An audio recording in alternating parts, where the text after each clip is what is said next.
Better than ever before. We're going to keep it better than ever before. We're going to keep it.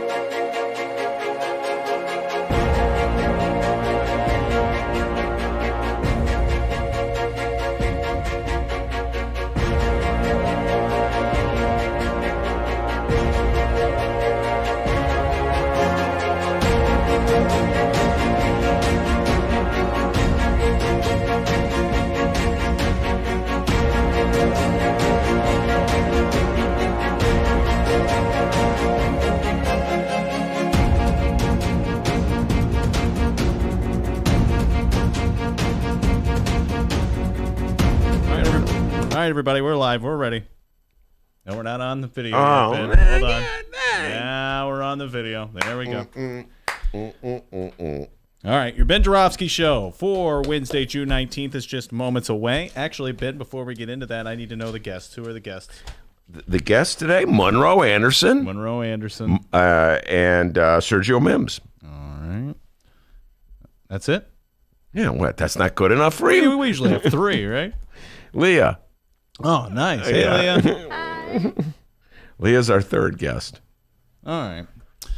Your Ben Joravsky show for Wednesday, June 19th is moments away, but before we get into that, we would like to thank the following unions for jumping on board and helping bring back the Ben Joravsky show. First up, it's the International Association of Machinists and Aerospace Workers, Local 126 and District 8, the International Brotherhood of Electrical Workers, Local 9, and the International Union of Operating Engineers, Local 150. A big thank you to those unions for jumping on board and helping bring back the Ben Joravsky show.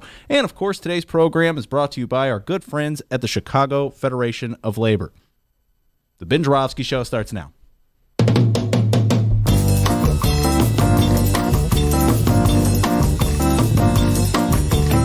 It is Wednesday, June 19th, and live from the Chicago Sun-Times Chicago Reader Studio on Racine Avenue, this is the Ben Joravsky show.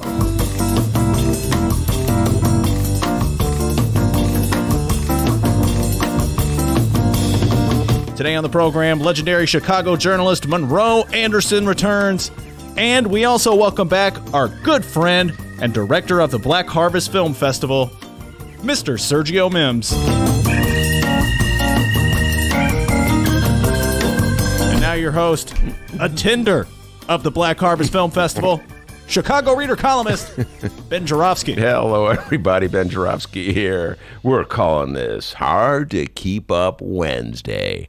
And here's why. So I got an email today, D, from a political strategist in town, Marilyn Katz. Not sure why she sent me this email, but thank you, Marilyn, for sending me this email. I'm sure I was one of many people who received the email that she sent out. I'm sure she has a mailing list that's voluminous, all right? And I'm just one of many, but I'm happy to be on the list.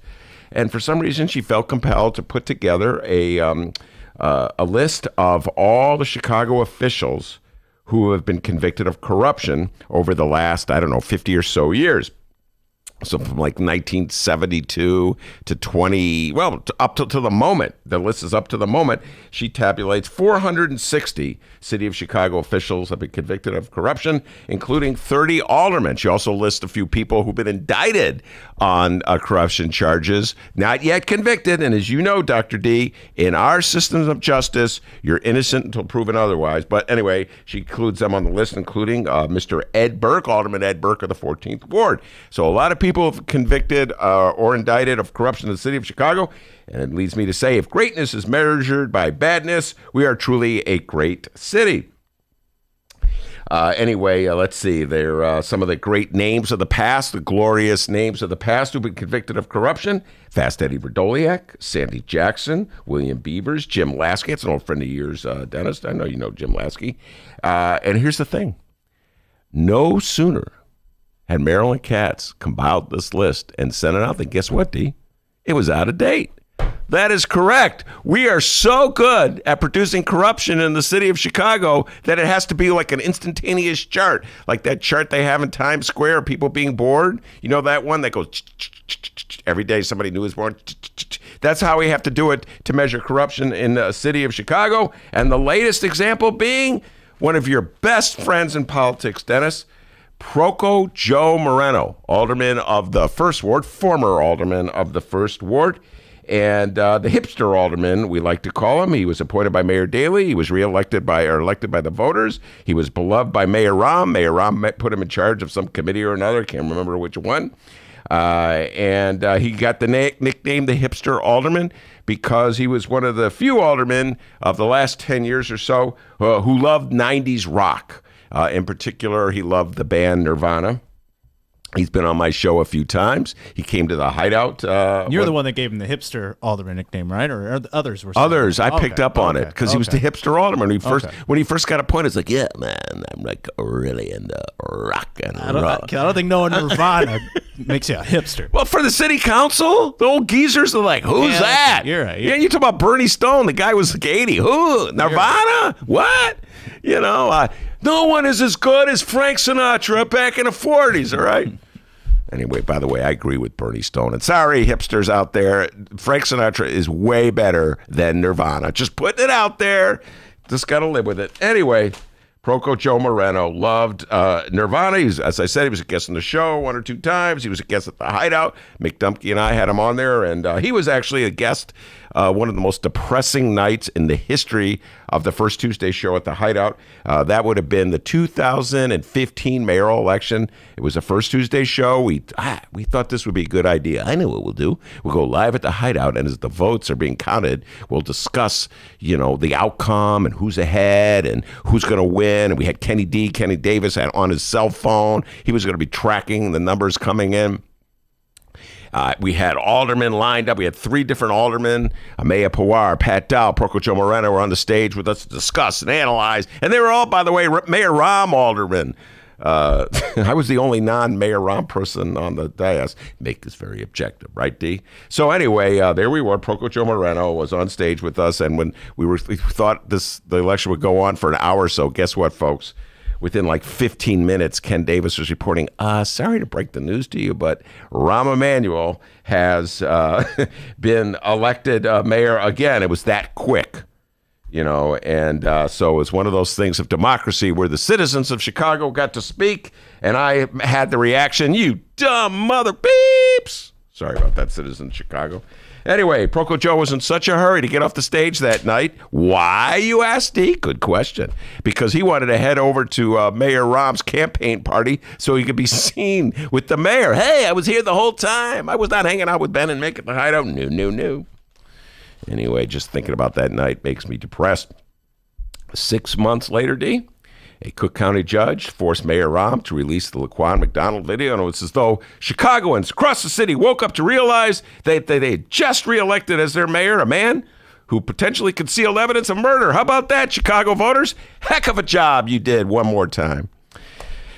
Anyway, Proco Joe has pled guilty to insurance fraud, and the article is, and all the case against him is laid out quite effectively by Megan Crepeau in the Chicago Tribune. I urge one and all to read her article. It's a very interesting article.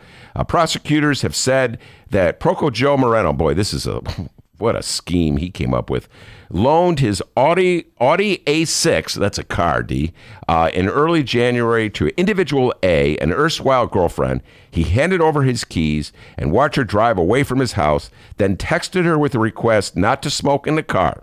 All right. So he handed her the keys, texted her not to smoke in the car. Assistant State's Attorney Thomas Simpson said last month at a bond hearing for the alderman. The next day, Moreno called 911 to report his car stolen, saying he had last. That's just so Southern Illinois, man. I feel like I'm downstate again. That story. Well, don't smoke in the car. I know. That's what he's most, as he's about to pull off this. Downstate as it gets, buddy. I know. Well, I think he's from Moline area, Proco Joe. I'm just saying, that story just sounds like something I'd hear from back home. No, I know. Oh, I got this great idea. What we're going to do is you're going to take the car, all right? Just don't smoke it. And don't touch my dials, all right? I got it set to the 90s hipster rock station. Nothing but Nirvana.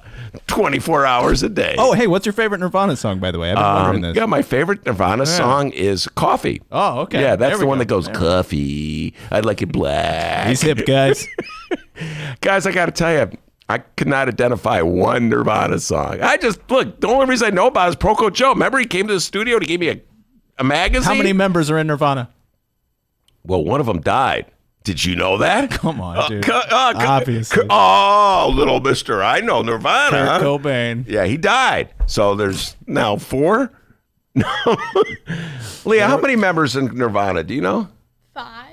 Is that? I don't really. No. I'm not sure. Yeah, she's not sure. They were a 3-man band, and without Kurt Cobain, 2. There were only 3 guys in Nirvana? 3-man band. I did not know that. What you other know. 3-man bands have there been in history? Oh my God, there's so many. Crosby, Stills, and Nash. I believe Rush is a 3-man band. Primus a 3-man band. Three Dog Night. I don't know about that. 3-man. Well, there's 3 dogs. The Supremes. There's 3 Supremes. All right. Anyway, I did not know there were only 3 people in Nirvana. Do you know who the drummer was for Nirvana? Yeah, Ringo Starr. Nah, Dave Grohl. Oh. Wait, what's his name? Dave Grohl from the Foo Wait, Fighters. he's the Foo Fighters. Boy, it's like this podcast was broadcasted in 1994. Folks, I have a confession to make. I pretty much stopped listening to music in 1970. It's all downhill from 1980 on. Anyway, I've heard of the Foo Fighters. That guy has long hair. Oh, yeah, the guy with long hair. Every rock star. Anyway, where was I? Oh, back to this sleazy scam. This is unbelievable. So he gives her the car, says, don't smoke, all right? And don't mess with my dials. And the next day he called 911 to report his car stolen, saying he had last seen it parked in front of his home in the Wicker Park neighborhood about 9 p.m. Less than an hour later, he called his insurance carrier, State Farm, to report that the car had been stolen from his garage, saying he may have left the garage door open and the key in the ignition. Prosecutor said Moreno was clear that he was the last person to use the vehicle and the only one with access to a car. About a month later, on February 4th, Chicago police pulled over his erstwhile girlfriend as she drove Moreno's Audi.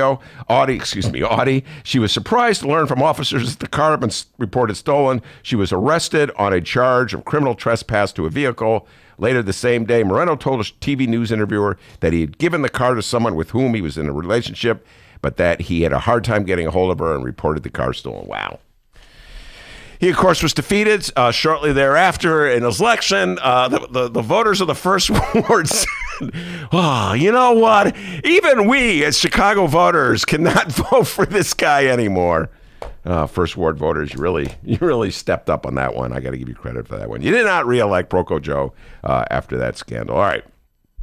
Folks, I'm starting to see. By the way, I got to say this, D. He's innocent until proven otherwise, all right? That's our system of justice here in this country. So that's just the allegation. Be interested to see how the trial goes. And he said he pled not guilty. So we'll be just to see what he comes up with as an excuse or defense as the case unravels.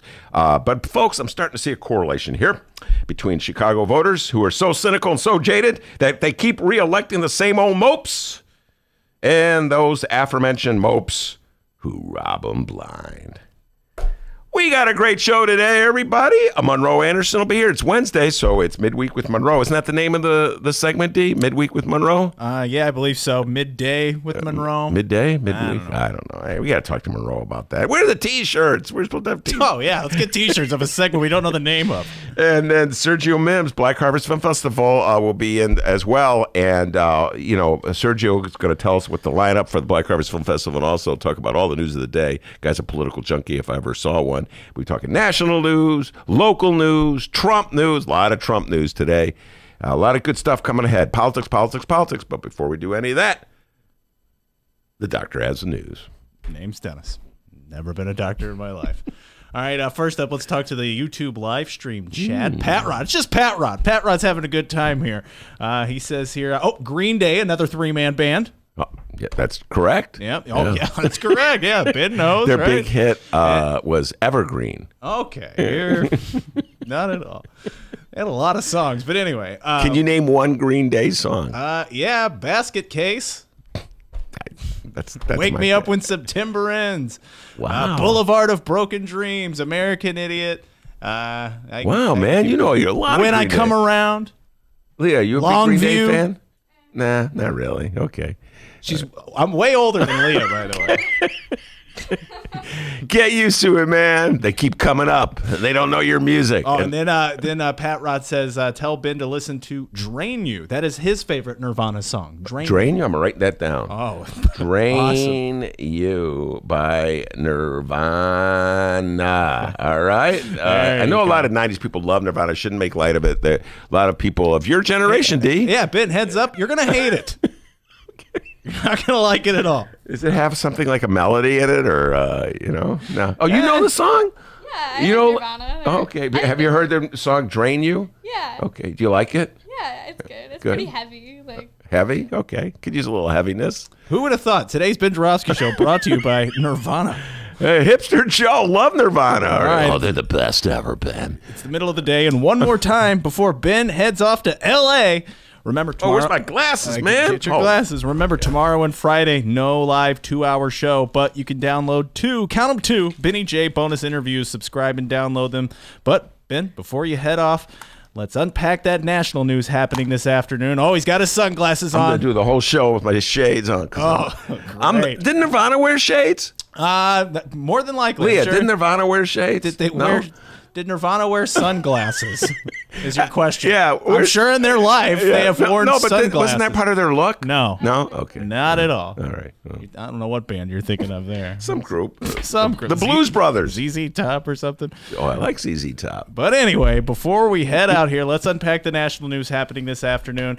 And, oh, boy, how about that Trump rally last night? We're going to keep making America great again, and then we will indeed keep America great. We will keep it so great. Keep it great. No, he really starting to sound like your imitation of him at the end. Oh, we're going to keep it great. Sadly, it was the first of many Trump 2020 campaign rallies last night. This one was in Orlando, Florida.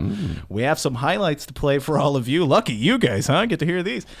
First up, it was last night's opening acts, okay? We had Junior weighed in. That's right. Unfortunately, Donald Trump Jr. got on the mic. Baby Trump got to go there? They let him go to the rally? Absolutely. Listen to how silly this guy sounds when he gets excited. Here's Trump Jr. targeting the Democratic presidential frontrunner, former Vice President Grandpa Joe Biden. If government failed you, maybe you're the problem, Joe Biden. It's not rocket science. What was the good one last week? Remember, Joe Biden comes out, well, if you elect me president, I'm going to cure cancer. Wow. Why the hell didn't you do that over the last 50 years, Joe? Quite know what to say about that. Man, where's Sergio when we need him? Sergio Rivera Thompson as opposed to Sergio Mims. Talk about trash talking. So what we're not supposed to have as a goal to cure cancer? Sergio Vicente. My bad. Sergio Vicente. That was his stage name. I gave something away there. We're as a goal, as a society, curing cancer is not supposed to be, on the top of the list. I guess we're just supposed to allow cancer to continue. Is that it? Okay. He sounds a lot like an evangelical preacher or something. Oh, the Lord. If government failed you, maybe you're the problem. If government failed you, maybe you're... That's kind of funny. Yeah, no, he is out of control there. He doesn't have the mastery of the game that his father has, huh? He's got to work on it. Up next, it's Paula White, and listen to the title for this lady. Right. Donald Trump's spiritual advisor. He never showed anything vaguely spiritual. Yeah. She's got a lot of advice to give him. Paula White was getting the Trump supporters...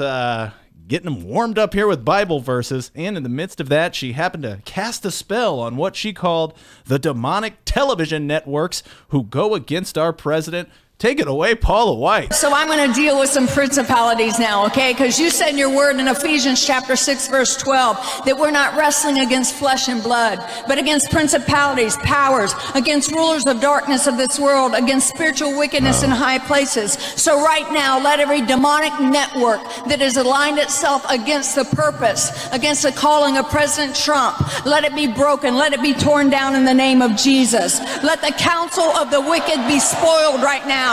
According to Job chapter 12, verse 17, I declare that President Trump will overcome every strategy from hell and every strategy of the enemy, every strategy, and he will fulfill his calling and his destiny. Destroy and divide their tongues, O Lord, according to Psalm chapter 55. Oh, yeah. Wow. That's freaky. some scary stuff. Something about it's really freaky. It's really scary, folks. All right, America. There you go. That's Donald Trump's spiritual advisor talking about, what did she call the counsel of the wicked be spoiled? Every strategy from hell. Anybody who dares to disagree with Donald Trump is going straight to hell, D. I came from hell. They're going back to hell. Wow. That is some scary stuff. Between that and Junior ranting and railing, they're off to a... If government failed you, maybe you're the problem, Joe Biden. Oh, wow. Wow. Yeah, that's good times. Good times. The Trump family getting together. And finally, Trump got on stage and barked for over an hour. He began, how we all predicted this would begin, by saying no corruption, no collusion over and over again. We went through the greatest witch hunt in political history. The only collusion was committed by the Democrats, the fake news media, and their operatives, and the people who funded the phony dossier, crooked Hillary Clinton, and the DNC. Yes, this time around, he really had to rile the crowd up, so Trump decided to play the hits and drag his opponent from the last election in the mud for a while, Hillary Clinton. He continues. It was all an illegal attempt to overturn the results of the election, spy on our campaign, which is what they did, and subvert our democracy. Remember the insurance policy, just in case Hillary Clinton lost. Remember the insurance policy. They appointed 18 very angry Democrats to try to take down our incredible movement.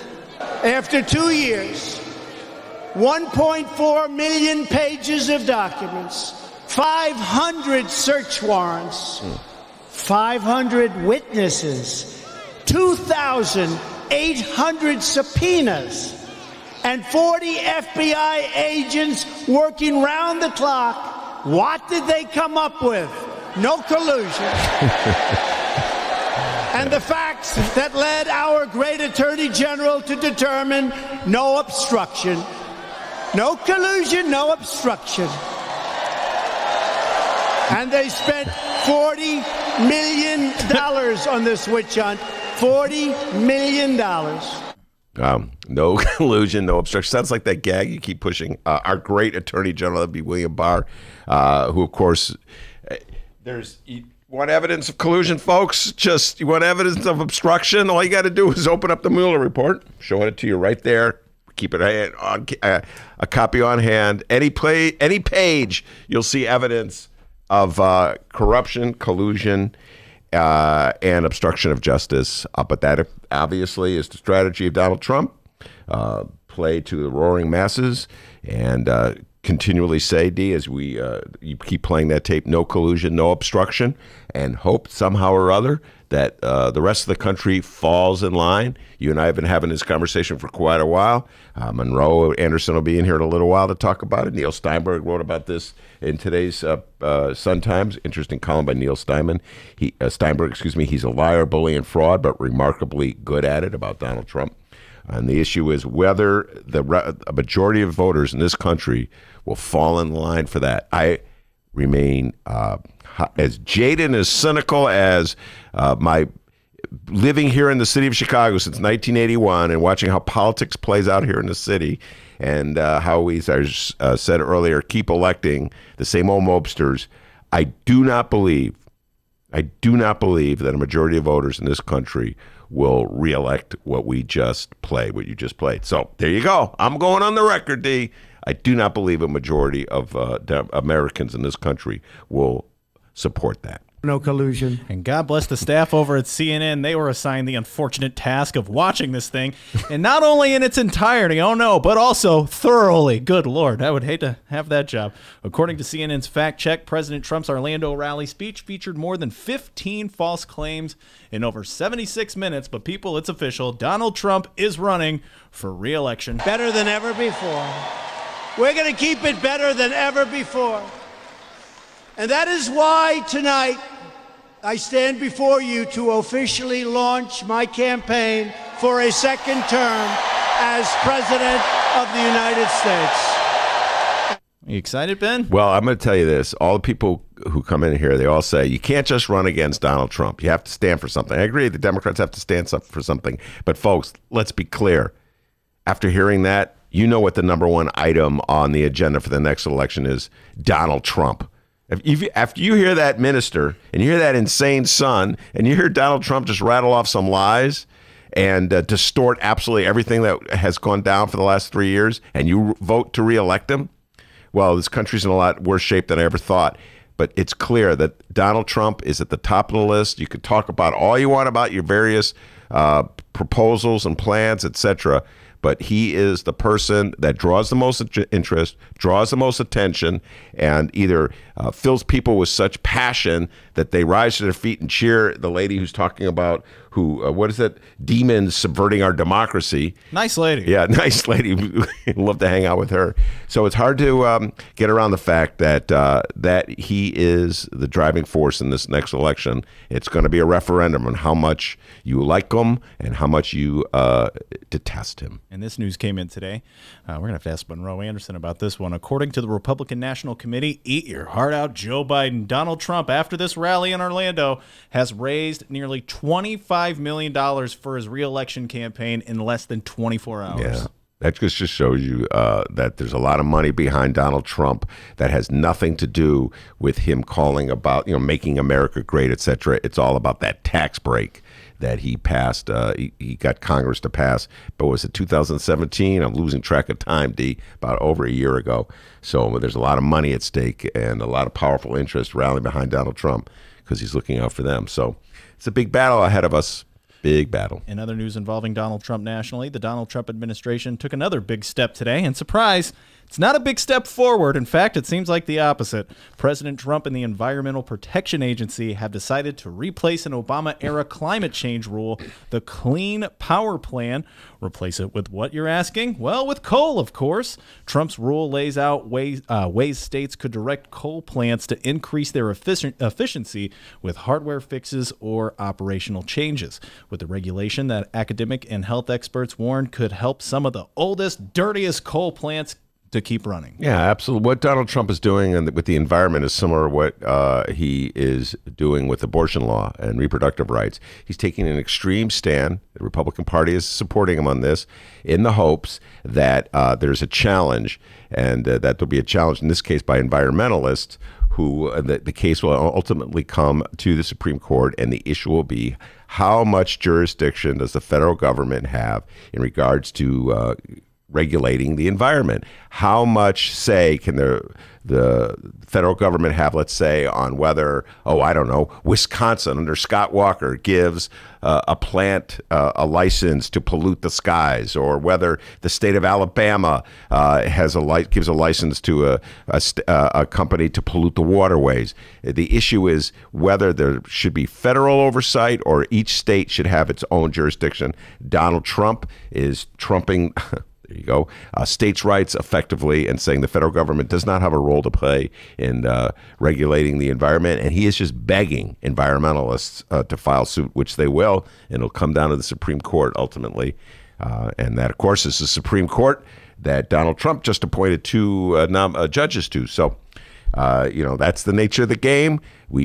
People warned the voters of this country that the most important thing a president can do, or most longest lasting legacy, would be nominating judges.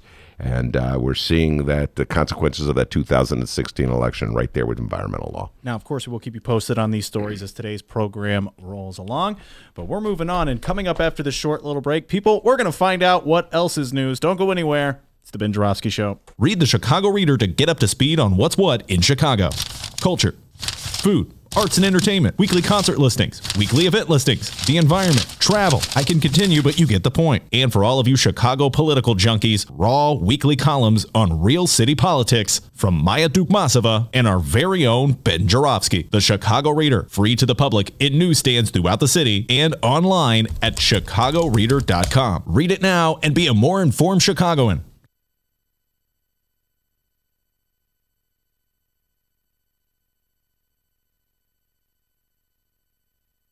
Welcome back to the Ben Joravsky Show, live from the Chicago Sun-Times. Yes, indeed, we are live. We are at the Chicago Sun-Times, and it's the time of day where a doctor takes a deep dive in the local news. Once again, not a doctor. We're about to find out what's going on locally. It's time for What Else Is News. It was Tuesday's top story in Chicago. Well, at least on this show it was. Signs of a slow news day maybe on Tuesday after her visit to the Big Apple, New York City, which, by the way, is now Lori Lightfoot's third trip outside of Chicago since becoming mayor on May 20th. First D.C., then California, now New York. And after the one and only Fran the Woman Spielman of the Chicago Sun-Times ripped Mayor Lightfoot for all of her traveling outside of the city, we here on the Ben Joravsky Show asked, is Lori Lightfoot, the mayor of Chicago, traveling too much? Is she not spending enough time in the city that elected her mayor? We will answer that question in moments. But first, a question that I'm sure all of those living in Chicago have been asking themselves the last few days. Hey, what's with all the scooters? Yeah, man. Holy cow, what is going on? A little scooter city. The following comes from the Chicago Sun-Times and one Mitch Dudek, or Dudek, not sure, haven't met him, haven't seen him around the building. Maybe I have, I don't know, haven't talked to him. Hundreds of e-scooters were placed around the city just a few days ago on Saturday, the first day of a pilot program that runs through October 15th. Ben, you've seen the scooters all around the city, right? Yeah, I saw them all over the place yesterday. Are we going to see you on one of these scooting to work? Never. Never, huh? You'll probably be seeing me on a scooter around the time you see me listening to a record by Nirvana. Oh, once again, what's that song you're going to listen to? Grunge City. No. Drain You. Drain You, yeah. You're going to hate Nirvana, by the way. I feel like so I know a song by Nirvana. I feel as though I Smells heard Like Teen Spirit? Which one? Smells Like Teen Spirit. Sing it. I'm not singing it. Leah, sing it. You can sing. No. Oh, hey. Embarrass yourself in front of the public, would you please? She's a musician. You didn't know that, man. So, anyway. No, all right. You know what? I'll listen to Drain You and then get back to you. All right, good. So, no, all these scooters are around the city here. And thanks to a cool little Twitter site here, we now can keep track of all the scooters because the whole system of the scooter thing, well, they got step 1 and 2 of this scooter program down. Step 1, get on the scooter. Step 2, ride the scooter. Step 3, they're still working on. Where the hell do you put this thing? There's just scooters parked all around. No specific place for these scooters. And thanks to this Twitter page, we can now keep track of where people are putting these scooters, all right? Believe it or not the best places that these people are putting scooters here. Go find it on Twitter. It's called Chicago Scooter Rails. It was inspired by @CTA Fails, a Twitter account that documents the shenanigans and frustrations that riders experience on the city's trains and buses. So now we got a new one here, Chicago Scooter Rails. I thought it was Fails, but it's Chicago Scooter Rails. Go check it out on Twitter here. I'm looking at it right now, and man, you are just these classic pictures here. I saw a scooter in a garbage bin. That was nice. Decided to park it there. We had one in a tree. Yeah. Someone just threw a scooter in a tree. That's awesome. I saw one in a dumpster. Just Ben Joravsky, your thoughts on Scootergate? I have so many thoughts. This is such a classic. Well, I think this is left over from Mayor Rahm's days. This is such a classic Chicago scheme. On the one hand, it's nice to get people an alternative to driving, right? I'm looking on the positive side, D. So less destruction of the environment, less pollution, right? Oh, you're way better at looking at the worst side of things. I try, people. A lot of journalists come in here and go, Ben, you're too hard on Mayor Rahm. Be nice, okay? So I'm trying to think of good things to say. So it's good for the environment, etc. The other thing, it's his attempt to show people of the younger persuasion that he's looking out for them because he's figuring, obviously, that it would be a youngster. Although I saw this guy yesterday. I was, of course, riding my bike. I've been riding a bike, by the way, since the 60s. He's old school. I'm old school. I ride a bike. Yeah, we could take school out of that sentence. He's old, guys. He's old. Doesn't even go to school. And so I saw this guy. I looked to be about 50. So he was not a youngster. He was on a scooter. I'm like, dude, you're too old to be riding that thing. Yeah. It was like a wobbly thing. So here's my problem.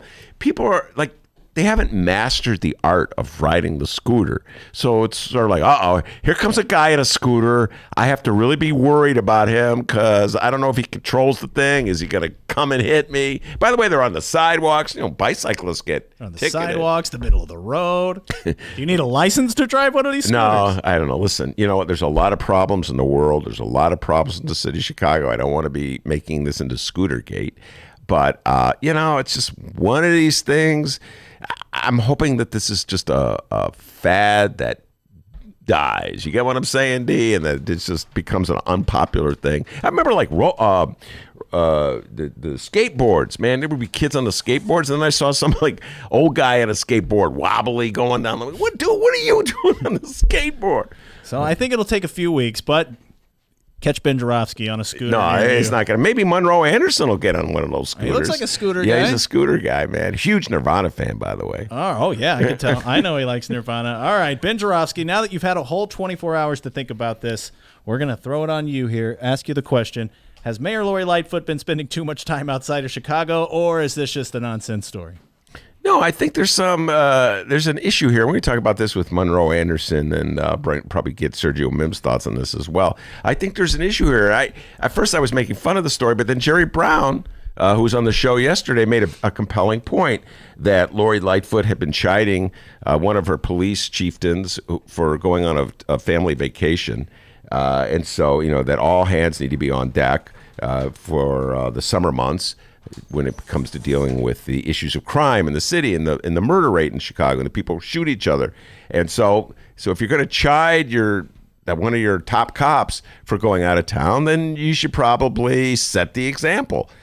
So that was Jerry Brown's position he laid out. It made sense to me. So there's some point to it. That the other thing is, though, Chicagoans, to me, it just shows like a little funny view of Chicago. And I think I mentioned this yesterday. Chicagoans are split on this thing. On one hand, they take pride in the fact that their mayor is on Steve Colbert's TV show. Their mayor, like they're somehow through Lori Lightfoot, are also on the show. You know what I'm saying? And then they turn right around and go, "How dare she go on the Steve Colbert show and leave me alone and not stay?"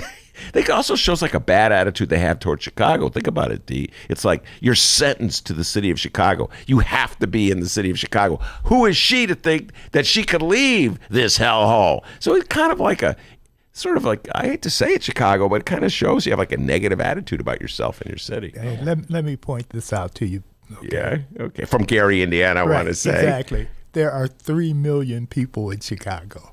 So... Well, it's less than 3 million now, but whatever. Right, or close, 2.7, I think. Yeah, close enough. I've rounded up. All right. Okay. Big time rounding up. So yeah. You can have 2 different thoughts at one time from 2 different people. That is correct. And I just did it. Yeah, right, you know, exactly. One hand this and the other hand that. You know, we're going to get Monroe to talk a little bit about great junket travels by mayors past. Right. No, but okay, we'll save it for Sergio. Save it, yeah. Yeah, but the thing is, the mayor's job and the police chief's job are not one and the same. So the mayor can be gone. The police chief definitely needs to be here to command the troops. Yeah. Just all like right. a general. Okay. That's be the difference between a president and a general. All right. Fair enough. Military. But you can't. Okay. I'll buy that as spin, but you can't. You know, it's a little hard. There's an inconsistency there. I can see why people might be irritated, particularly people. You know, who have no choice but to stay in the city of Chicago during the summer. Well, Mayor Lightfoot is now back in Chicago, and if you were to ask her if she's been traveling too much since she's been mayor, she'd say no, and essentially, get lost, who cares? The following comes from the Chicago Sun-Times and Lynn Sweet. Mayor Lori Lightfoot met Mayor Bill de Blasio of New York at Gracie Mansion, huddled with a top deputy at NYPD headquarters, did political fundraising, and defended her travel, telling Lynn Sweet on Tuesday, quote, "From time to time, I'm going to leave town. And if that's a problem for you," Lori said, quote, So be it. Yeah. And then the other quote, you can kiss my beep. Oh, Hey, she whoa, did not say that. No, she did not say that. Just kidding. Yeah, no, listen, this is one of those stories that popped up. It was in both papers. It wasn't just the Sun-Times. Remember I said the Tribune weighed in on it too, you know. And again, part of the problem is that Rahm Emanuel was so disliked by people in the city of Chicago, Monroe. I think you voted for him twice, didn't you? I think not. Oh, you're 1 for 2? You voted for somebody else the second time around? Right. Okay, I good voted for somebody every time. Oh, so you were a 0 for 2. Yes, exactly. Good for you, man. You got more sense than most of the people in the city of Chicago. But he set such a bad example because he was always, you know, gallivanting here and there and making a big deal about it. But here's the deal. Okay. All right. And we're probably going to hear it.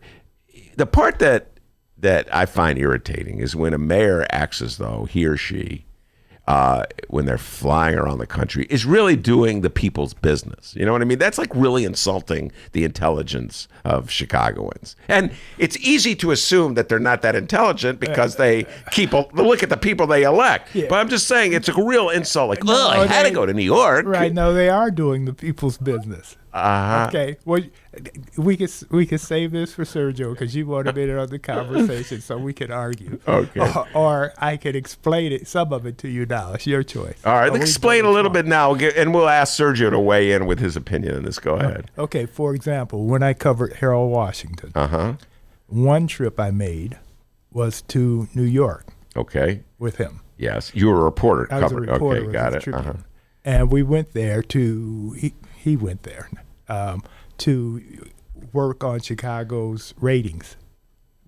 When you say ratings, you're talking about financial ratings. Yes, and so exactly. what interest rates we're going to borrow the money at. Exactly. Okay. Mm-hmm. So that was he had to meet with the various heads. Exactly. Right. Wall Street. He had to work Raiders. Wall Street. Right. All right. Okay. And so that was not a junket. Okay. Okay. All right. Another time I went with him was to Memphis, Tennessee. All right. And I'm not quite sure why. Well, yeah, I was going to say, are there any Raiders in RATERS? Okay, it wasn't stated as such, but as congressman. Okay. Harold was the emissary. Yeah. To all the black lawmakers. All right. And so he was newly elected mayor, and he probably had a commitment to go there for that he didn't want to back out of. But it didn't have much to do with city business. I would say, based on what you said, didn't have anything to do with city business. No, but the other thing is, though, we are not an island. I mean, we have all these sister cities, for example, in Chicago. Okay. I mean, they have expanded over the years. Yeah. But you have relationships with them. You get the reason we have such lovely flowers down Michigan Avenue. Yeah, is because Mayor Daley went to Paris and saw lovely flowers. Oh, that's true. Oh, I talked about that yesterday. Yeah. Hey, listen. I do not begrudge a mayor's desire to get out of town every now and then, take a vacation every now and then. It's a very stressful, strenuous job. Mayor Rahm would always go on those family trips. I said, have fun on your family vacation. Yeah.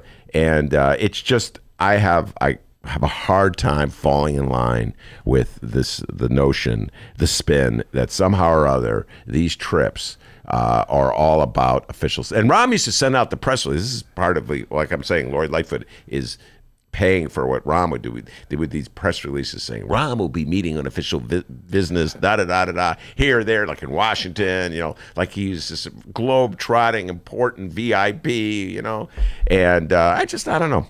It seems to me it's a lot of spin, Monroe. Yeah, well, then of course you may have trouble with your president going to Mariago every week. Yes, I have big-time trouble. There we go. That's a perfect transition. Well, before we transition into the national news, we do have a breaking story happening locally.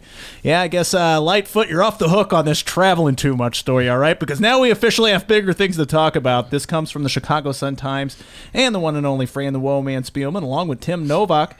It says here, FBI agents executed a search warrant today on the far south side ward office of Alderman Kerry Austin of the 34th Ward. My. The search marks the last step in ongoing widespread federal investigation of Chicago aldermen. So far, Alderman Ed Burke has been indicted on political corruption charges, as we know, and former Alderman Danny Solis has cooperated with the investigation by wearing a wire.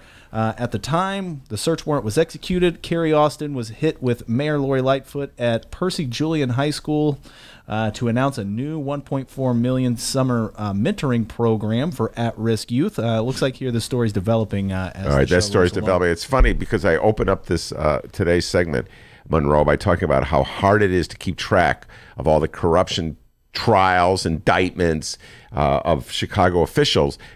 And the thing that set me off was this article in the Tribune about Proco Joe Moreno, the former alderman of the First Ward, and this crazy, sleazy insurance scam that he has allegedly, I don't know if you follow this one, invented to try to make money by pretending his car was stolen. It's an allegation. Remember Operation Silver Shovel? Yes, very well. I remember that. Yeah. Or do you remember the scandal? Okay, this is a test. You may be too young for this. Okay. What, too young? God bless you. I'm too young. Okay, yes. Remember the scandal? I can't even remember. It was a long time ago. But it's so old you can't remember it. No. Where the Chicago police had this whole burglary operation. Oh, that's Summerdale. Yeah, that was from exactly. 1961. Right, exactly. I was, I didn't even live here then, but I know all about Summerdale. That's how infamous it was. Yeah. When you got the police burglarizing your house. No, that was the police Summerdale scandal, and they brought in a new police chief who vowed that he would eradicate corruption in the city of Chicago. As we could see, you can't even keep up. Like I said, it should be like, well, it's just like McDonald's. You know, how every day they're supposed to, like, once a year, update their sign, how many sold or served, and that's how we should update our leaders who've been indicted. But this Carrie Austin, the latest, huh? Yeah. So we'll keep you posted on that as today's program rolls along as well. But just like that, you are now in the know of what's going on in Chicago and Illinois, and now you will have an answer the next time someone asks you, hey, what else is news? All right. Along those lines, Ben, one quick thing. When Silver Shovel was happening, I happened to have Jesse Jackson on my TV show, Common Ground. And he was complaining about them targeting black aldermen, to which I responded, well, that's easy. All they have to do is not take the money. And that still holds. Yeah. Well, what do you think about that, though? I mean, that was an allegation that was prevalent in the 90s and the 80s, that the feds were going after black aldermen and looking the other way with white aldermen. That was an allegation I heard all the time. Yeah. And you're right. Ultimately, the aldermen have to say no, and just be above it and not take money to dump in, look the other way while this sleazy, sleazy mole for the FBI is dumping on the West Side lot. But what's your thought about that? Do you think there was some kind of double standard, the way the feds treated black aldermen versus white aldermen? Of course, but as someone who grew up black and had a black mother and father, what they told me was that I had to be twice as good as the white man.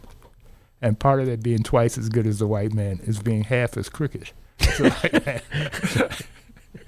Well, if you're half as crooked, you're still crooked. Well, it depends on who you're modeling after. Yeah.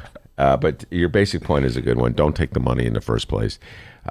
And don't fall for it, and don't I don't know, this you should read this article, by the way. It's very entertaining. It's not official corruption that Proco Joe Moreno has been charged with. It's his own little scheme or scam that he allegedly cooked up about pretending his car was stolen and then reporting it stolen to the insurance company so he could get a claim, and then the person that he had allowed the car to drive was pulled over by the police. It was a very clumsy scam, if it was. Well, I don't know if I've said this on this show or not before, but Warner Saunders and I were talking about this at one time. The great Warner Saunders from Channel 5. Right, exactly. And Warner said with great disgust that these guys, the black guys, aldermen, are taking motel money for their corruption.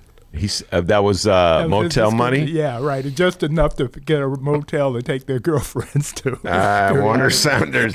I presume he said that to you in confidence, did not say that on the air. It was not on the air. I see, okay. Warner and I were neighbors or friends. Yeah. The views, one more time, expressed by Monroe Anderson. Only those of Monroe Anderson. All right, Monroe, let's get down to the Trump news. Actually, before we do that, we got to take a quick break. We got to pay some bills, man. We'll be right back on the Ben Joravsky Show. Did you know that 40% of the people in Illinois opt to be cremated? Well, it's true. And Chicagoland Cremation Options honors their wishes by providing cremation services directly to the general public. Chicagoland Cremation Options provides an affordable, ethical, and easy cremation arrangement, whether in person or online. Save thousands and streamline the process by going directly to Chicagoland Cremation Options. It's a family-owned business operated by my good friend, Douglas Klein. Here's how you reach them. ChicagolandCremationOptions.com. One more time, ChicagolandCremationOptions.com. Today's Ben Joravsky Show was brought to you in part by Chicago Architecture Center. Discover the breadth and majesty of Chicago's architecture on a Chicago Architecture Center bus tour. From bungalows to Bauhaus, our expert docents will share the fascinating stories behind our city's architecture. Book your tour at architecture.org/tours. Now, if you'll excuse me, I'm actually on a bus tour right now. Oh my, look at that wonderful piece of architecture. It's Chicagoland's adult entertainment playground. It's the world-famous Admiral Theater, 3940 West Lawrence Avenue. The Admiral is homegrown from Chicago, and it's the most conveniently located club in all of the city. 15 minutes from the O'Hare Airport in downtown Chicago Loop. Voted Chicago's best strip club, the Admiral has showgirls galore and a variety of adult entertainment shows. The world-famous Admiral Theater, open every day from 7 p.m. to 6 a.m. 3940 West Lawrence Avenue. For events, showtime, and other information, visit admiralx.com. Must be 18 years of age or older to enter.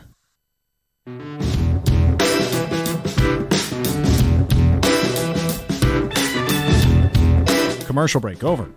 Welcome back to the Ben Joravsky Show, live from the Chicago Sun-Times. Monroe Anderson is with me in the studio, former journalist for the Sun-Times, Tribune, former press spokesperson for Mayor Eugene Sawyer, pride and joy of Gary, Indiana, and a regular on this show, every Wednesday on this show.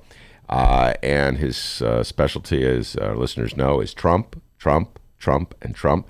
Monroe has been consistently predicting since the moment I first came on with my own radio show that Donald John Trump would not be reelected as president. At various points during our conversations, Monroe, you predicted that Donald Trump would be either impeached, that he'll step down, You're right. that he'll be out of the way. Out of the way. From your first show. From the very first show.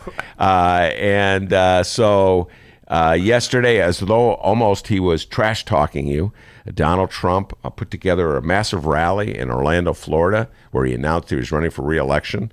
Among the people on the stage were his son, baby Trump got to speak, his pastor, his spiritual advisor. Thank you, spiritual advisor, who gave a real fire and brimstone speech.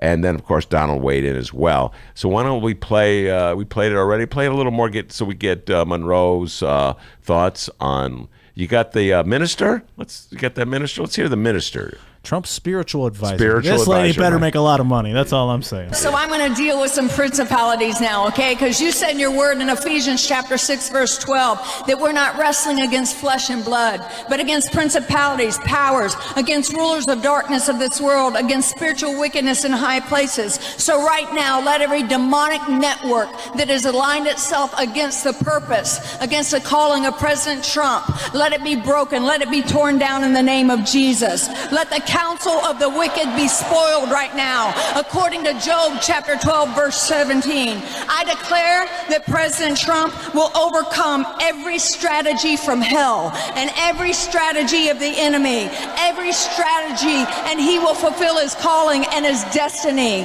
Destroy and divide their tongues, O Lord, according to Psalm chapter 55. All right, there we go. That's his spiritual advisor. Is that Paula White? Yes. I met Paula White 12, 13 years ago when I was editor of Savoy magazine. Hermine Hartman, who was a publisher, had her into the offices over on the West Loop, in the West Loop.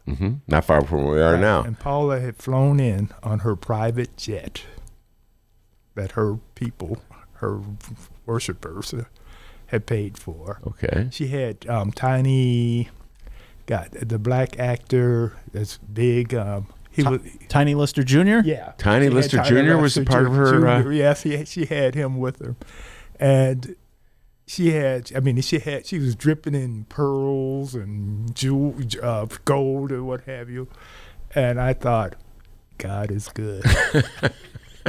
It's not that good to you, Monroe. Well, see, I'm not a worshiper. That's the problem. And so did you interview her? No, it was some deal that Hermine was trying to cook up, and she was going to be part of it. I wanted none of it. I was just there. You just saw it happen. Right, because I was an executive, so it was one of those must be there. I didn't know that Tiny Lister was part of her entourage. Well, he was then. I don't know about now. He may not even be alive now. Maybe he died. I'm not sure. No, he's still alive. Is he? He was the guy in Jackie Brown, right? He played the bodyguard to the Debo in Friday. Yeah, and he was in the posse. Yeah. The West. Wow. So Paula White. So when you hear her talk that way, I think she's birds of a feather. What do you mean by that? Con man? Con. And when you hear her speak, just think about what she said. The not wrestling against flesh and blood. You know, that she's citing the Bible as if to say people who criticize Trump, you and me, you, right, it's really Monroe and Paula White, really Monroe, are agents of the devil, is what she's saying. You're an agent of the devil. I'm an agent of the devil. Dennis is a real agent of the devil. Okay. Okay. Cut to the chase. She's a con. And so anybody who doesn't go with the con is against the con.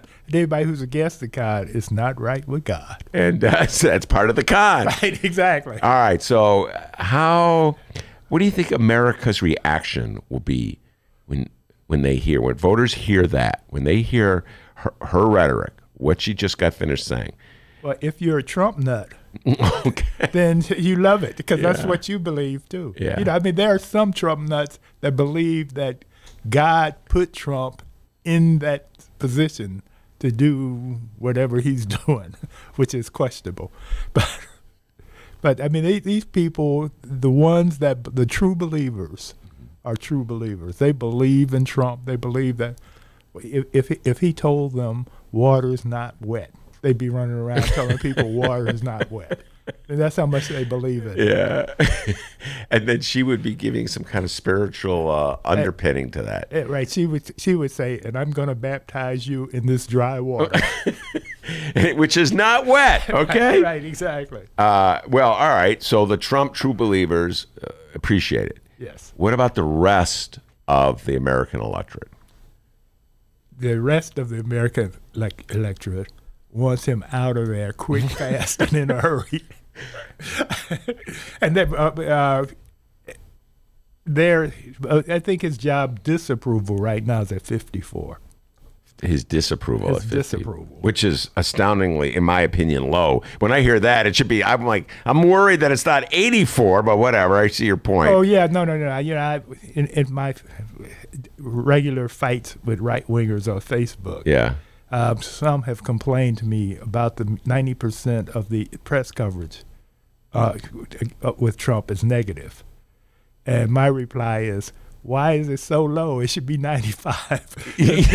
They're not doing their job. Right, exactly, because 95 of the stuff he does is wrong. Well, okay, but let me rephrase my question to you, Monroe. It seems as though if Donald Trump wants to reach beyond that base, and he cannot get elected with just the base unless he steals the election, which is always a possibility. Putin is working on it. Yeah, Putin's working on it. All right. But also, no. If we get a third candidate in there, he can win with his 40. You don't believe there's going to be a third candidate actually run, do you? I mean, a significant third party. You don't know. You never know until as things break out. Right now, it does not look like it. I'm talking about I'm not talking about an extreme Green Party candidate or libertarian. I'm talking about one of these. No, those extreme parties. Hillary would have won if you hadn't had Jill Stein. Yeah, Jill Stein in there. I'm not sure that's true. Yeah. And in fact, I vigorously argue this point whenever anybody says it. Yeah. I probably have had this argument with you. Yeah. And I base this argument on the fact I'm going to bring a Jill Stein voter in with you someday. Yeah, it's not the vote; it's the numbers. But they wouldn't have voted. Let me just say this. Okay. True blue, green party voters dislike the Democrats as much as they dislike the Republicans. They're not lesser of two evil voters. They will never vote Democrat. And for Democrats, this goes back to arguments I've had with people going back to 2000. Okay, and all right. they're not going to vote for the Democrat. You should forget. I know. I live in a world filled with people like this. Okay, They're not, all right. I've been arguing with people like this for 20 years. They're not voting Democrat, and I had people telling me in the aftermath of the 2016 election that it was better for civilization that Donald Trump got elected because it would lay bare, all the facts and realities about capitalism in America. Yeah.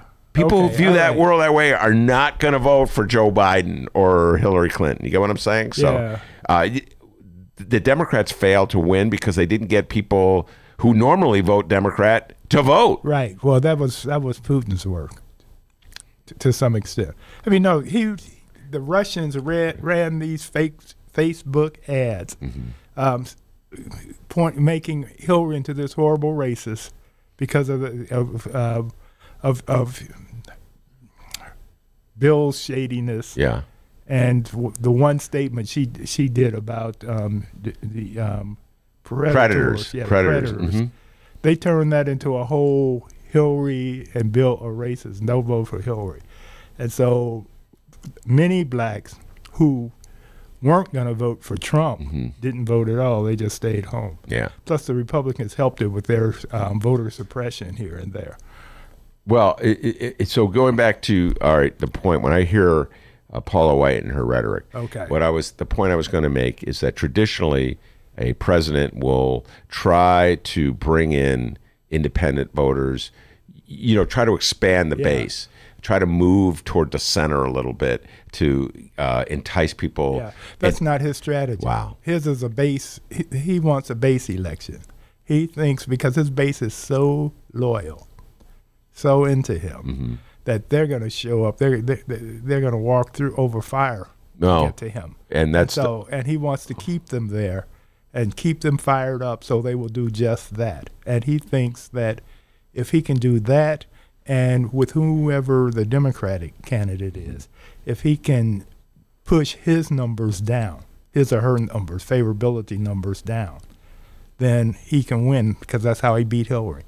Well, and the other news item that Dennis read, part of the national news, is that Donald Trump, how much was it, D? $25 million he had raised? Some 24 hours. 24 hours. Yeah, $25 million. $25 million. Now, that money, have you seen a breakdown of it as to how much of his small donations and how much is... No, we don't even know how much he spent to get that money. Because you can, in some instances, have to spend money to get money, and we don't know that yet.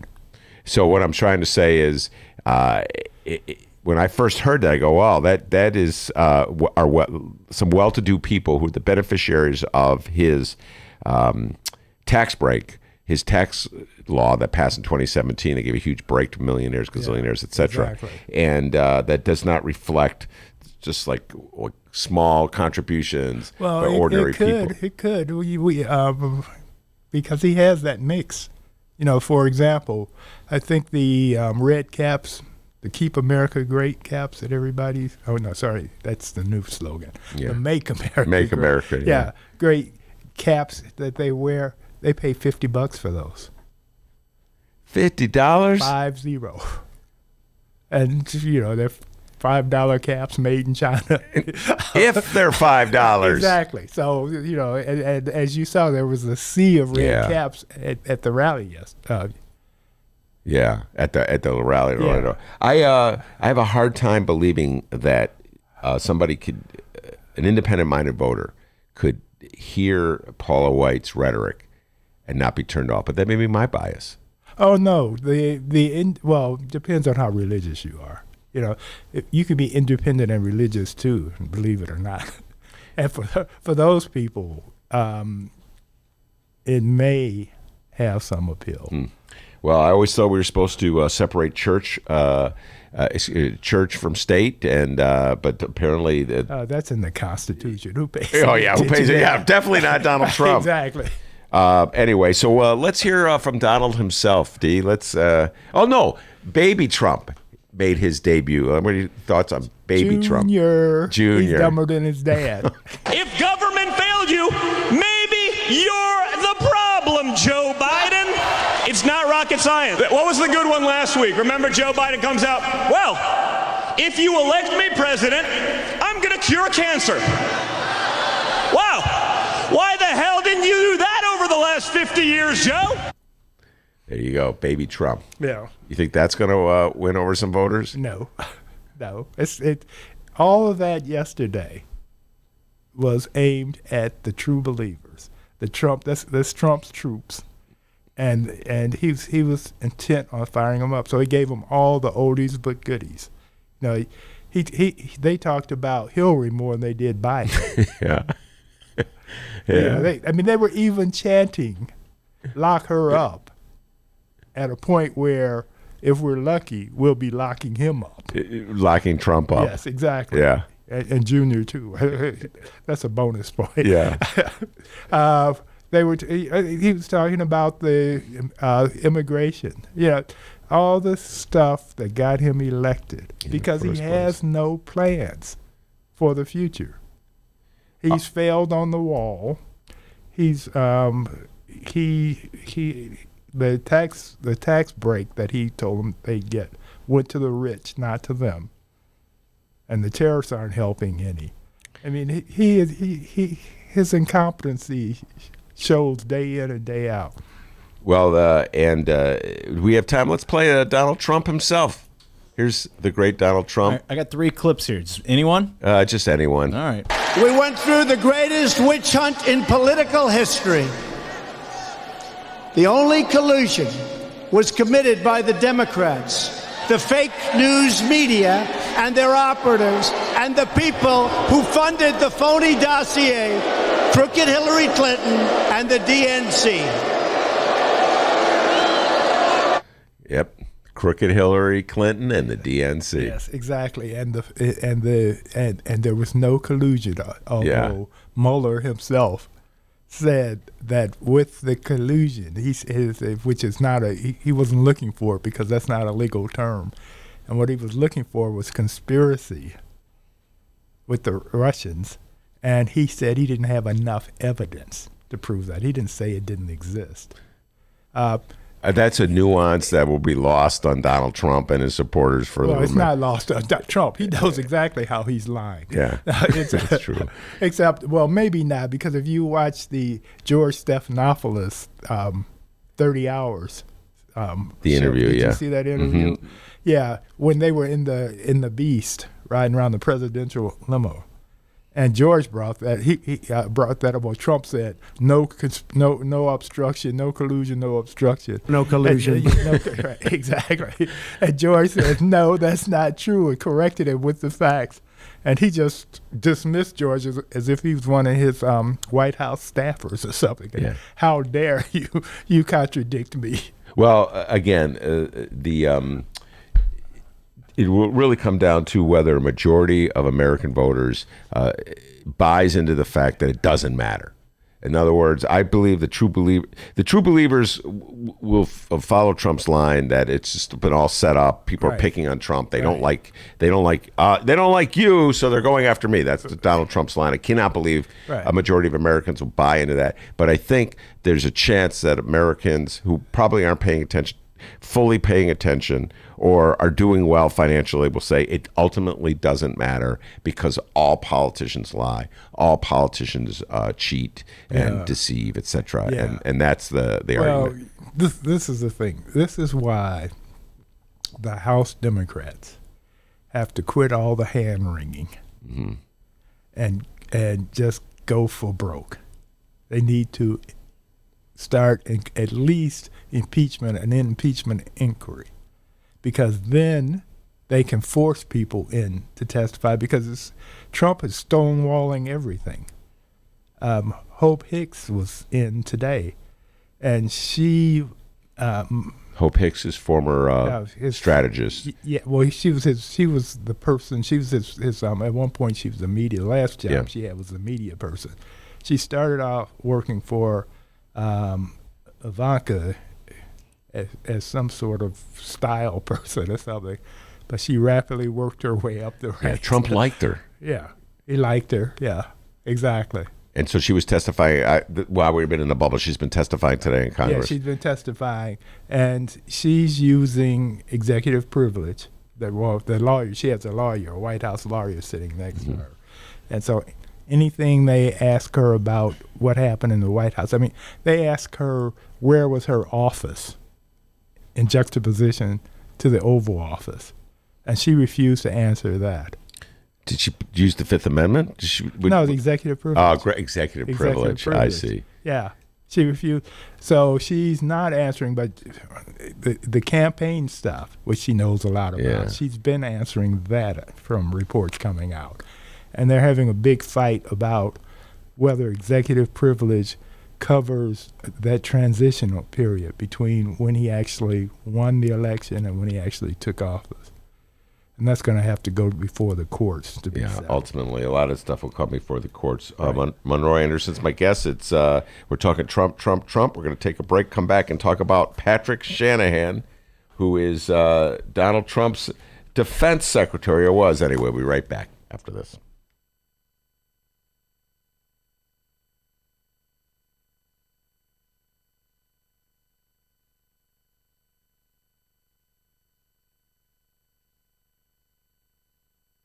Crazy Nancy. I tell you what, I've been watching her, and I have been watching her for a long period of time.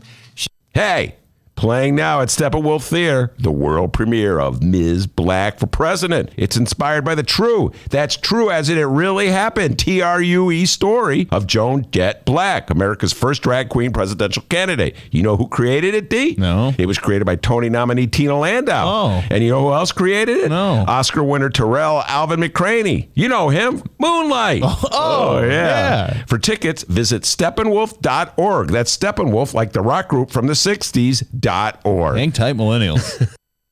The Ben Joravsky Show is supported by the Northwestern Summer Writers Conference. Now in its 15th year, the 3-day conference held in Chicago features a diverse array of workshops, speakers, discussions, and readings. Learn more at sps.northwestern.edu/writers.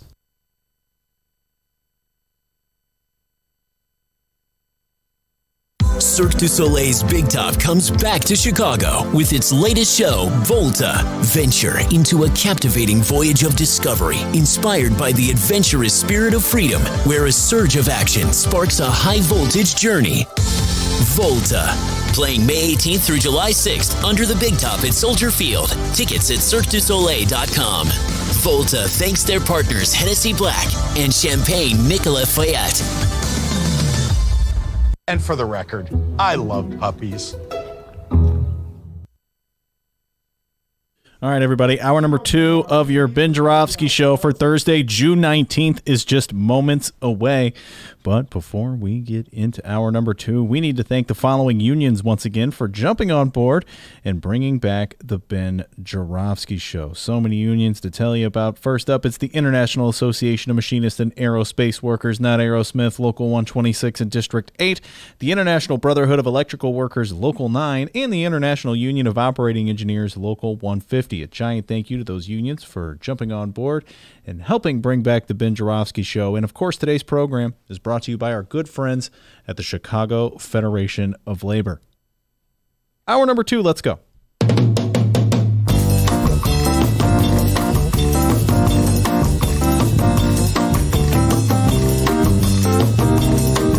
It is Wednesday, June 19th, and live from the Chicago Sun-Times Chicago Reader Studio on Racine Avenue, this is the Ben Joravsky Show.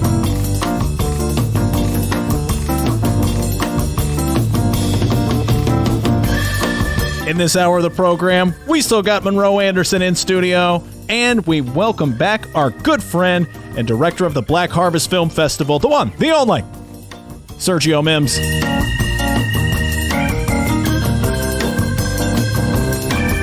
And now your host, Chicago Reader columnist, Benny J. Ben Joravsky. Yes, indeed. Monroe Anderson is in studio. He's very skeptical, as always, that Donald Trump will be reelected. Does not think America will fall in line behind Paula White. Donald Trump's spiritual advisor and baby Trump, Donald Trump Jr. I hope he is correct. Neil Steinberg wrote a column today that has a different point of view. We'll get into Austin Monroe about that.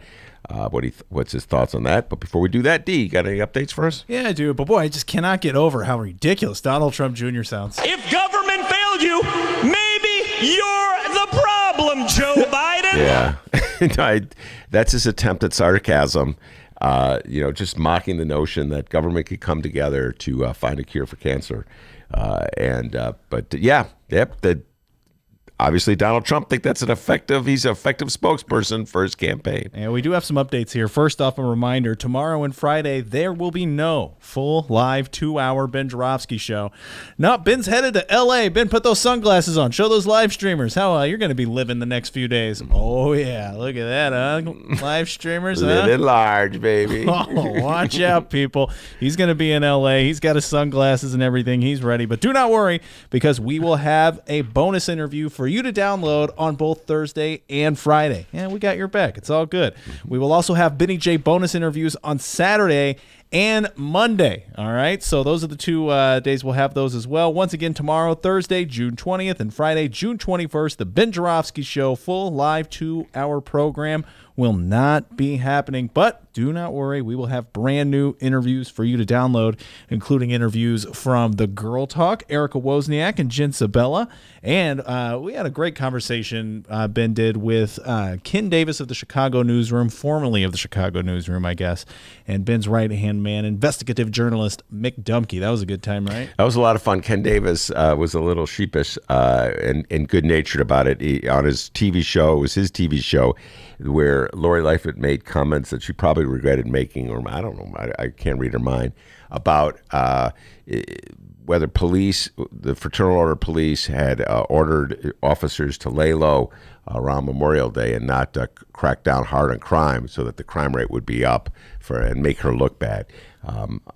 They're completely unsubstantiated rumor that she heard. She heard it from a friend who heard it from a friend who heard it from another, that she'd been messing around, that kind of thing. So Kenny Davis, we had a lot of fun with that one because she made it on his show.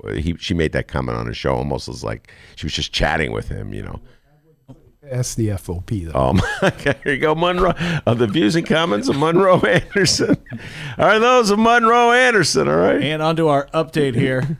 I'm J.B. Pritzker, and I'm not a perfect person. We know that's true. Yeah. Not a perfect person. All right, he's been doing some damn good things, though, across the state, legalizing recreational marijuana in January, the fair tax. But he does one thing, though, when it comes to elections. Maybe it's a smart move, but in this instance, maybe not. We're going to ask you, Ben Joravsky and Monroe Anderson. Pritzker is staying out of a particular election at the moment, and that is the race that's going to be happening in 2020 between Dan Lipinski and Marie Newman. The following comes from the journalistic political bulldogs over at Illinois Politico and one Shia Kapos.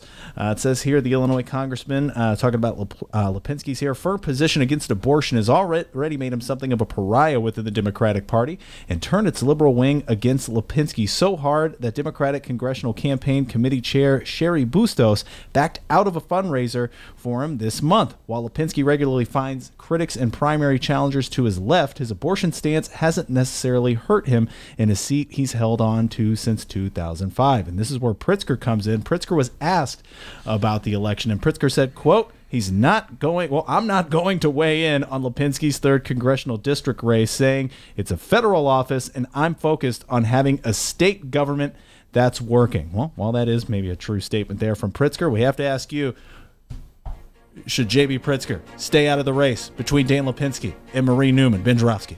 Yes, he should stay out of the race for political reasons. They're all Democrats involved, and he is the titular head of the Democratic Party in the state of Illinois, and as such, he should remain neutral. That is just essentially how Democrats run their business, and they let the voters decide. That's my personal opinion. Now, you shouldn't go the next extreme and punish people who work on dissident campaigns, and that's been going on up in the Democratic Party. I don't know if you've been following that, Monroe, where the Democratic Congressional Caucus, or whatever they are, the Democratic Congressional Committee instructed pollsters and strategists that if they work for dissidents or insurgents, they would not get contracts with the committee. I think that's crossing a line. I think we should tolerate strategists from being able to work, but I just think as a practical purpose, incumbent governors should stay out of primaries when they're being challenged, when it's an incumbent being challenged. Your thoughts? That's patronage gone white collar. If as a blue collar worker back in the real patronage days, if you worked for an opposing candidate, then you would suddenly lose your job in City Hall. Yeah. So now they've moved it up the line. Oh yeah, I see your point. Yeah. Right, exactly. Yeah. So you have to exert some sort of party discipline if you're going to keep any type of machine whatsoever. So they just are doing it in a different way. All right, but my argument would be they're essentially undercutting themselves because some of the brightest young strategists are the ones who are working on the insurgency campaigns. You would want them in your party. You would want to encourage innovation, if you will. So nobody ever accused anybody in the regular Democratic machine of being smart. So what's your thought about Pritzker? Should he get involved in other words, should and Lipinski's thing? Yeah. Look, Lipinski inherited that seat. So it's his to keep until one of his children gets old enough. That's the Democratic attitude. Right, exactly. So it doesn't matter what JB does. It's the family property. JB ought to stay out of their business. I'm being facetious. Yeah, I know you are. Well, the reality is that this really underscores the issue of where the Democrats stand on reproductive rights and abortion rights. And Lipinski is the last, I believe, of the hardcore anti-abortion Democrats left in Congress. There may be others that I'm overlooking at the moment, but if he's not the last, he's one of the last few. Yeah. The party has moved, is very pro-choice right now, and very much for reproductive rights. Right, almost to where it's a litmus test in the party. Yes. Yeah. And absolutely. Yeah. We just saw that here in the state of Illinois, where we passed the Reproductive Rights Act, and Pritzker signed it, and Lipinski would have been one of the Democrats voting no. I don't know how many Democrats actually voted no. Lipinski was challenged in 2018 by Marie Newman. It was a very contentious election. I'm surprised he won. Yeah. And she's going at it a second round, a second shot at him. Yeah. Okay. See, this is a localized version of what's happening nationally, and that's the country has become very tribalized. The red tribe and the blue tribe. And there are certain key issues that if you're in the red tribe that you must subscribe to, as in pro-life, and on the blue tribe it must be pro-choice. And there are others like that. And it's national, it's worked its way down locally, and it's gonna stay that way until the dam breaks. Yeah. And who knows when that's going to happen. Well, Clarence Page, your old friend, your good friend Clarence Page, wrote about this in today's Tribune, where I don't know if you saw his column, but his column essentially said what you said, that Americans as a whole are not as entrenched on the issue of choice as the extreme parts of each party. Right. If you follow what I'm saying. No, there's a wiggle room, I think is what he called it. They're not quite sure. You push them on this issue, that issue. Right. And most Americans aren't for no abortion under any circumstances whatsoever. You know, even many of the pro-choice people say, well, if it's incest or rape, then you should be able to get it. Now, of course, there is a certain moral conflict in that, because if you truly believe that abortion is murder, then it should be murder, period. Yeah. It shouldn't be, okay, well, if it's your daddy or if it's the black guy running the streets looking for white women to rape. Once again, the comments. The views and actions of Monroe Anderson do not reflect those of the Ben Joravsky Show. Yeah. Now back to the program. Yeah. See, but my problem with what the Republicans have done, and I've seen this in several columns, if they somehow or other they're equating the hardcore positions of Republicans in, let's say, Alabama with pro-choice people in Illinois. Yeah. So, for instance, the outlawing of abortion in every instance, including incest or rape, is it being equated with someone who, for instance, does not believe there should be parental notification for abortion. Now, I personally do not see those as one and the same, but just the polar sides of things. I think the Alabama, this is my position, is far more extreme and outrageous than the parental notification. I don't believe there should be parental notification, for instance. I don't know what your thoughts on that issue are. I remember, I'm just left of liberal. So you're self-described. So you don't think there should be parental notification? No, I don't think there should be. Yeah, right. but what I've heard in debates, or when Republican strategists talk about extremists on the left, they're against parental notification. I'm like, how is that the same as the mainstream of the Republican Party throughout the country, in states like Alabama, that supports is opposed to abortion, even in the case of rape or incest? This is an emotional issue, and so you cannot try to apply logic to it. It really is. For example, we don't know. I mean, with some people, life begins at insemination. As soon as some people say even before the thought and life begins or something. It's a joke. Yeah. And and others, it's a continuum to it when it's considered actually a child. Now the thing that and then when you go beyond that, we have a situation where we love them until they're born, and then we don't care. They're on their own, which I find very hypocritical. That utter hypocrisy in the Republican Party. Exactly. Absolutely. Lock up the children, put the kids in cages because they're from another country. Yeah. We don't care about them. And make them make them have children. Right. They're against abortion for young women who are locked up in detention who've come into this country from Central America. But then when I back up and I look at in a Democratic primary, the Democrats are supposed to encourage the notion that there are many different issues that people, even who are opposed to abortion, can find a home with the Democrats. So, for instance, with Dan Lipinski, he is a supporter of labor rights and union rights. So, why would the leaders of the Democratic Party tag team with the challenger, Marie Newman, to drive out a Democrat who represents sort of the union side of the Democratic Party? And that's where I could see like a public official like Pritzker saying, well, doing the math, Lipinski does not have enough votes to undermine abortion rights. He's one vote. Right. So I'm just going to stay out of this and not alienate Lipinski supporters. See, you're trying to go into nuance. Yeah. Why would you do that when everything is so black and white in this world today? Yeah. Yeah. No, that's actually politics. It's the art. Politics is supposed to be an art.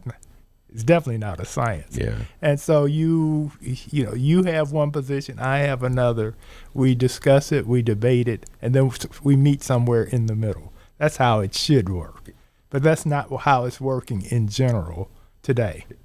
We have extreme camps. Exactly. Yeah. Exactly. And so Pritzker is going to stay out of that one. And by the way, J.B. Pritzker gives a lot of money to pro-choice groups throughout the state of Illinois. So I think he's not going to be criticized for staying out of the Marie Newman race. You can buy understanding every day in politics. That is true.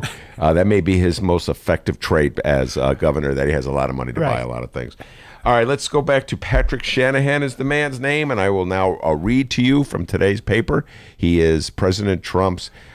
President Trump on Tuesday withdrew the nomination of Patrick M. Shanahan to be the permanent defense secretary, leaving the Pentagon in transition at a time of escalating tensions with Iran and questions about the role of the military and the border with Mexico.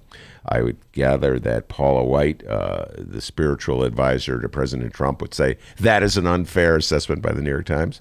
And Mr. Shanahan, a former Boeing executive who had been serving as the acting defense secretary, announced his resignation as an FBI background investigation conducted on all cabinet nominees was continuing because of incidents of family violence.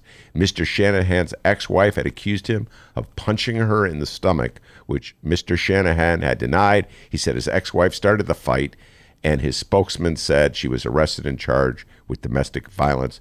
The charges were eventually dropped. What's your thoughts on that one, Monroe?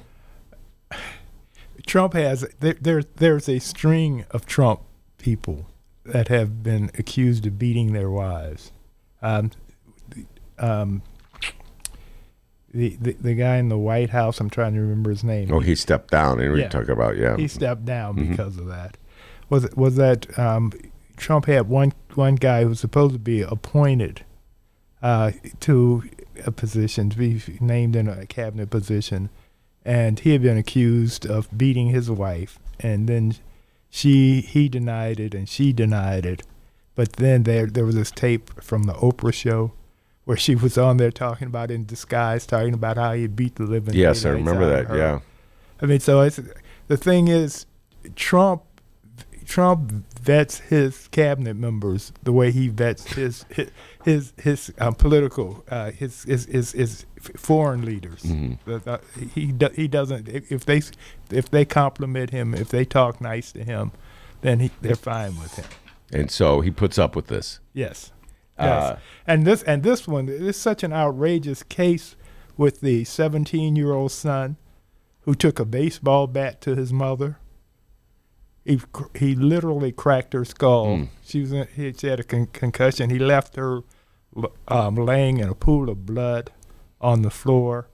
The son's younger brother was there. The older brother snatched the phone, disconnected the telephone so he couldn't call the police or the ambulance or his mother. Then Patrick Shanahan, takes the son to a hotel and puts him up in a hotel, hiding him from the police. Yeah. And he excused the son beating the mother with a baseball bat, saying that basically it was her fault because she nagged him she was harassing him for 3 hours. Man. I know. I mean, it's just, it's a lot of love in that. And, and this is the man that he wanted to have in charge of defense. And so he had to pull him back here. Yeah. And he was. We haven't had anybody in charge of defense for almost a year now under the Trump administration. I mean, a real Secretary of Defense. We've had acting, and there are so many positions like that in the Trump administration because he's running the country like the mom and pop shop that he ran beforehand. Yeah. Which went bankrupt, depending on whose count, 4 to 6 times. So he wasn't very good at it, running the mom and pop shop. The United States is not a mom and pop shop. I just see that our next guest, Sergio Mims, has made a great entrance. We're going to bring him on and maybe convince Monroe Anderson to stick around as well when we return.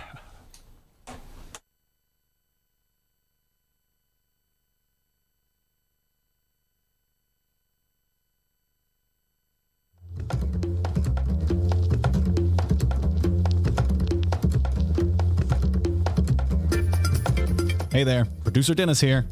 Thanks for finding and listening to the brand new Ben Joravsky Show. All right, so here's how this works.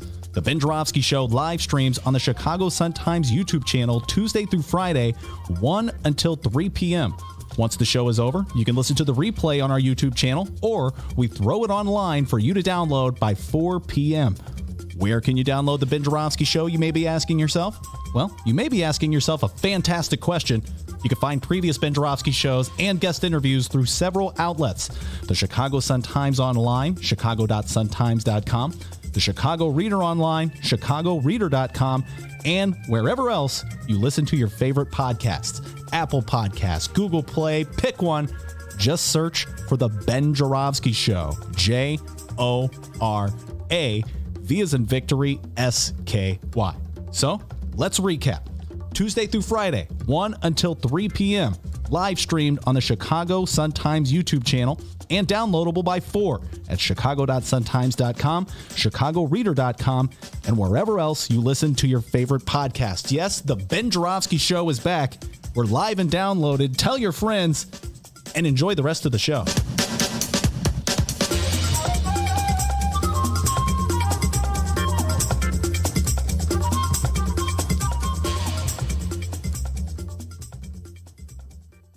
I read the op-ed last night, I believe, Lucy Flores, and Joe Biden needs to give an answer.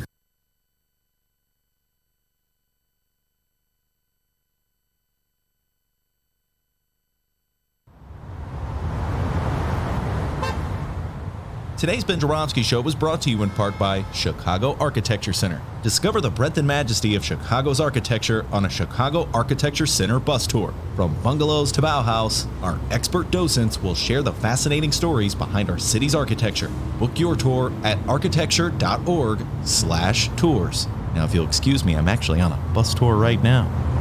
Oh my, look at that wonderful piece of architecture. Yay for our teachers! Yay for our teachers! Today's Ben Joravsky Show is brought to you in part by Green Element Resale. It's located at 6241 North Broadway in Chicago. And listeners, it is amazing. Furniture, appliances, lamps, books, clothes, electronics.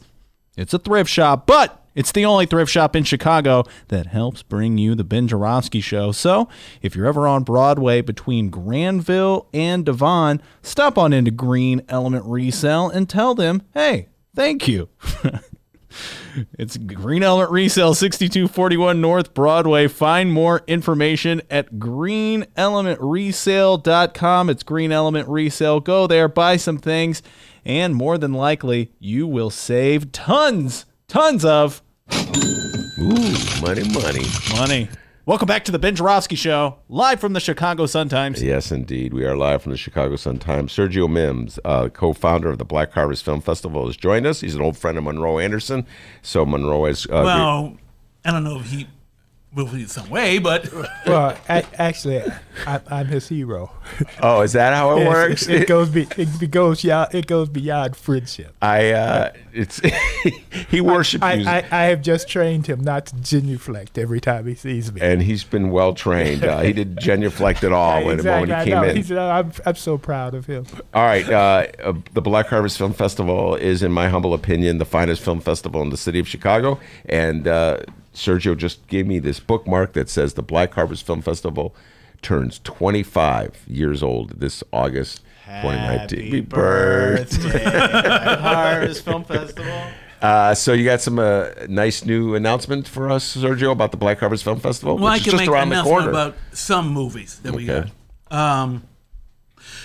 You know the singer D'Angelo? Yes. There's a brand new documentary about him called Devil's Pie, which is about his comeback.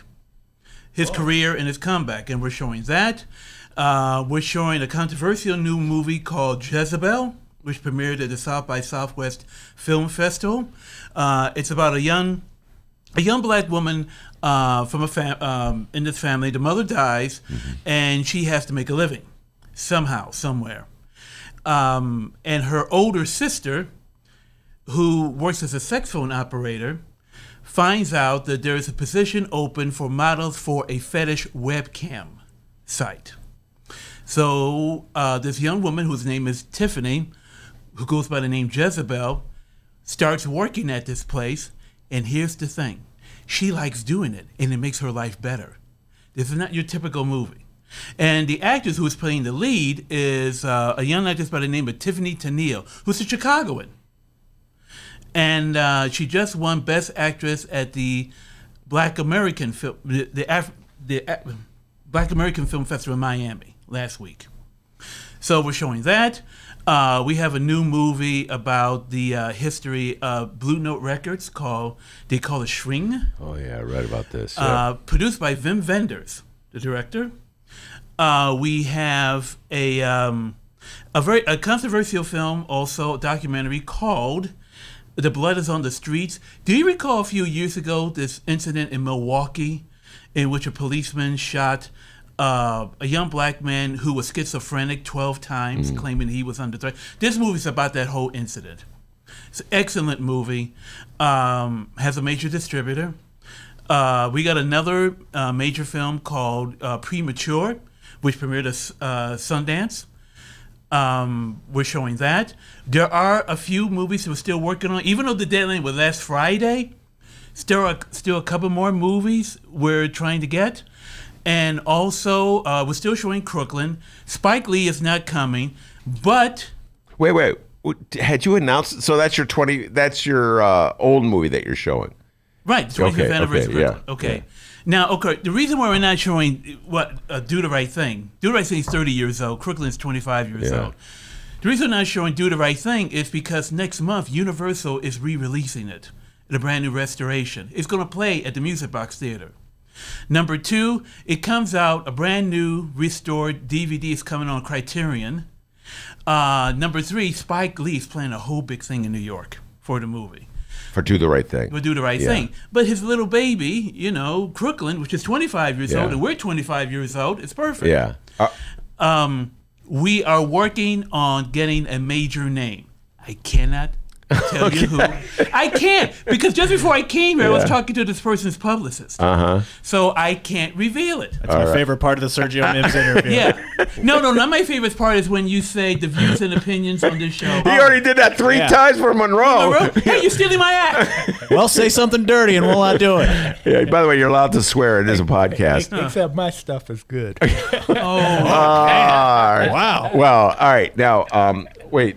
So for Crooklyn, which is, I really love Crooklyn on many levels. Have you seen Crooklyn, Monroe? No? Okay. I never was interested in it for some reason. Oh. Yeah. Well, it's my generation. Yeah. So it's kids growing up in Brooklyn in the early 70s. So for Crooklyn, the thing you can't reveal, is that related to Crooklyn? Like who's going to come in for? Okay.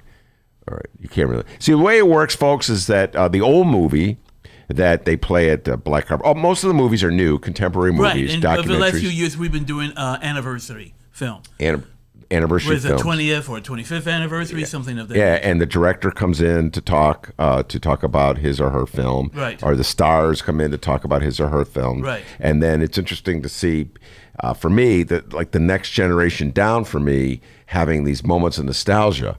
When I saw, what was the movie? I'm just blanking the name of the movie. It's a couple years ago.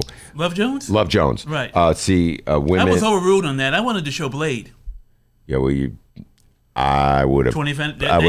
Yeah, I would have gone for Blade. Oh, but whatever. Love Jones is a significant movie to people who are in their 40s.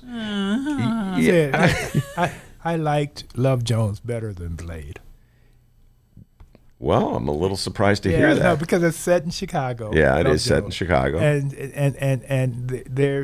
it's cutting edge in that they're having the poetry fights. Yeah. Rap, I forget what they called them back then. Yeah. But anyway. Slam. The slam, yeah. And so, whereas Blade was a typical monster sword fighting Dracula movie. Meanwhile, I can say this now, Love Jones centered around some of the most annoying, irritating people who hung around that whole thing at the period. Snapping their fingers and the pretentious. Wow, you didn't say that at the time. Well, I couldn't. I had to promote it. Now I can say it. You had the director on stage with you. I know. I had to be nice. So you're not a fan of Love Jones? No, I never was. But when we came, I was trying to push Blade. I really was. Yeah. But Love Jones. Oh, Love Jones. I love that. Oh. And they didn't even sing Love Jones in the movie. Right, exactly. No, it's a great soundtrack. And Blade is fine. Let me put it this way. I liked Blade. Any movie which you see a black guy kicking ass, I'm down with it. That's why I like Equalizer. Why do I like Equalizer movies? Right? It's an old black guy kicking ass. Yeah. I said, is that so hard to do? Exactly, and he likes Jim Brown. You still like Jim Brown? You haven't given up on him since the Trump? I don't bring it up. Oh, why? He's ashamed. Don't bring it up. Is Jim Brown going to be the surprise guest at this year's Black Not if Carpet? I can help it. Equalizer 2, by the way, is not nearly as good as Equalizer 1, but it is enjoyable to watch Denzel Washington just punch people, throw people. Right. The opening scene is like, I think he kills 6-1, and he emerges unscathed. All right, go ahead. No, talk about well, but anyway, we just had a meeting yesterday. Mm-hmm. On a planning meeting, since we're planning major events, once again, I can't announce them because if I announce it and it doesn't happen, then people say, "Hey, what happened to that big event you were planning to have?" Yeah. So I will give you. You have to come back next month. I have to come back next month because then I can tell you definitely. And I'll tell you this. Yeah. This morning I got a call from Chicago National Film Festival. They want to know what we've got. And I wanted to know what they've got. And I think we could reach a mutual understanding. Actually, we got a movie which they were planning to show. Are you allowed to say what movie that is? No, I won't say right now. All right, okay. I'll say it later. All right, let's talk about Crooklyn versus Do the Right Thing. They're both Spike Lee movies. In your opinion, what are the virtues of Crooklyn as opposed to Do the Right Thing? And people, like you said, Do the Right Thing is widely considered Spike Lee's masterpiece. It's the one that he is going to be celebrating in New York City. For people like me, I have this like nostalgic love for Crooklyn. But in your opinion, as sort of an expert on movies, how do you rate Crooklyn with Do the Right Thing? Well, no, it's not on the same level, and almost it's apples and oranges because it was a completely different type of movie. It's a movie which is basically centered around a young 9-year-old girl and her point of view. Crooklyn, you're talking Crooklyn, about. Yeah, right. Yeah. Growing up in the 70s. It was written by his sister, Joravsky, and it was based on their experiences growing up. Delroy Lindo's character is clearly based on Spike's father, who was a jazz musician who struggled a lot. His mother was a teacher, as Alfre Woodard in the film. She did die young.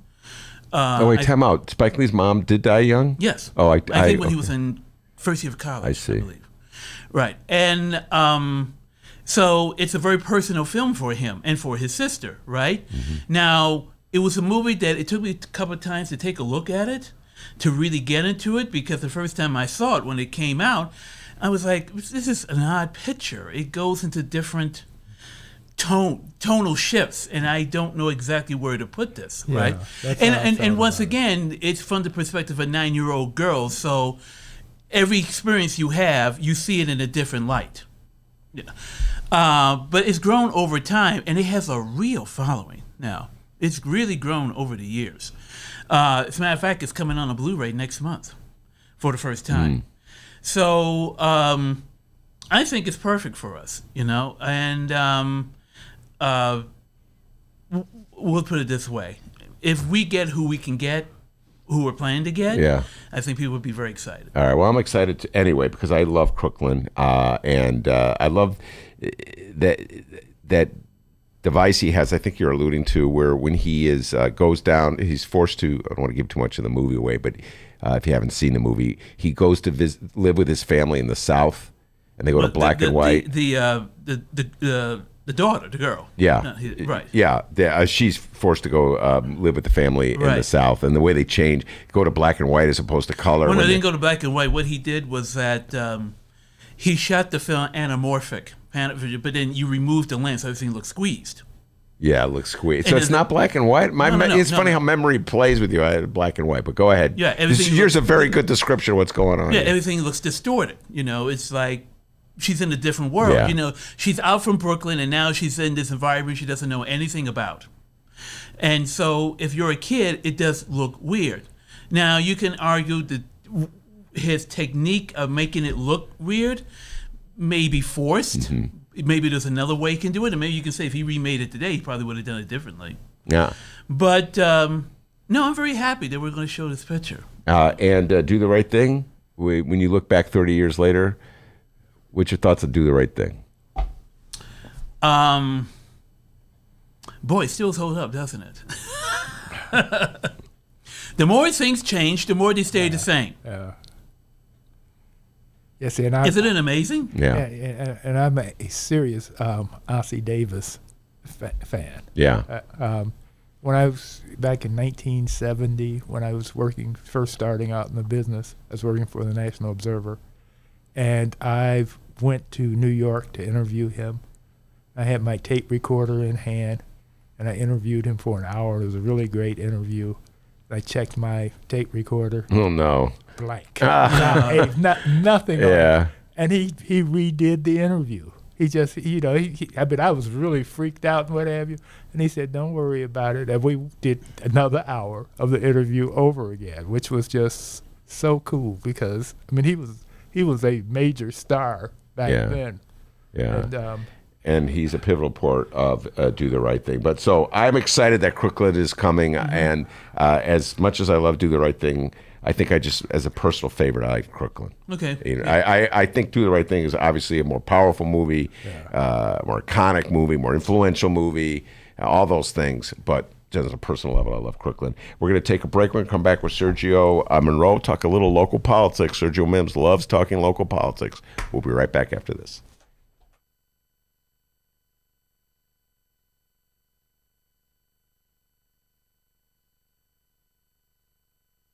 At Chicagoland Cremation Options, we are committed to listening, educating, and guiding your family through the cremation process. Whether it is time of death or when planning your wishes for the future, Chicagoland Cremation Options can accommodate you at an affordable price and with great dignity. Avoid funeral home costs with direct access to a crematory for a cremation. Chicagoland Cremation Options, just south of O'Hare, 5 minutes west of Chicago. It's a family-owned business and operated by my good friend, Douglas Klein. Visit it at ChicagolandCremationOptions.com. One more time, ChicagolandCremationOptions.com. Not only are our city finances on a firmer footing than they were 8 years ago, but as we can see, Chicago's fiscal condition is no longer a drag or a threat to the economic growth and job creation happening in every part of this city. Not only is crime falling, a credit to the leadership of Superintendent Johnson and his team and their community partners, but the Chicago Police Department is on the path to earning the trust of every community in Chicago. And under Cirque du Soleil's Big Top comes back to Chicago with its latest show, Volta. Venture into a captivating voyage of discovery inspired by the adventurous spirit of freedom, where a surge of action sparks a high-voltage journey. Volta. Playing May 18th through July 6th under the Big Top at Soldier Field. Tickets at CirqueDuSoleil.com. Volta thanks their partners Hennessy Black and Champagne Nicolas Fayette.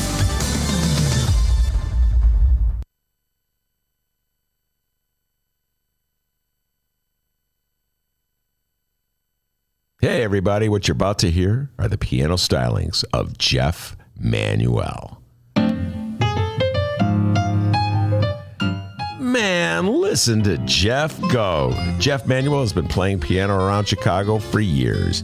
He's played for conventions, for celebrities, played in basement bars with blues bands. He's played at prestigious social clubs, fine restaurants, and in the intimacy of private homes. Book Jeff Manuel at jeffemanuelpianist.com. Don't worry, I'll spell his name at the end of this commercial. You know what Chicago Magazine said? They said that Jeff Manuel is, quote, as comfortable with Chopin as he is with Cole Porter. He's excellent and his performance is joyous. He offers an elegant stream of compositions and interpretations that entertains the mind but won't hurt the ears. To hear more of Jeff Manuel's work and to book Jeff for your next event, go to jeffmanuelpianist.com. I'm going to spell it out for you, people. J-E-F-F. M as in Mary, A, N as in Nancy, UELPIANIST.com. Take it away, Jeff Manuel.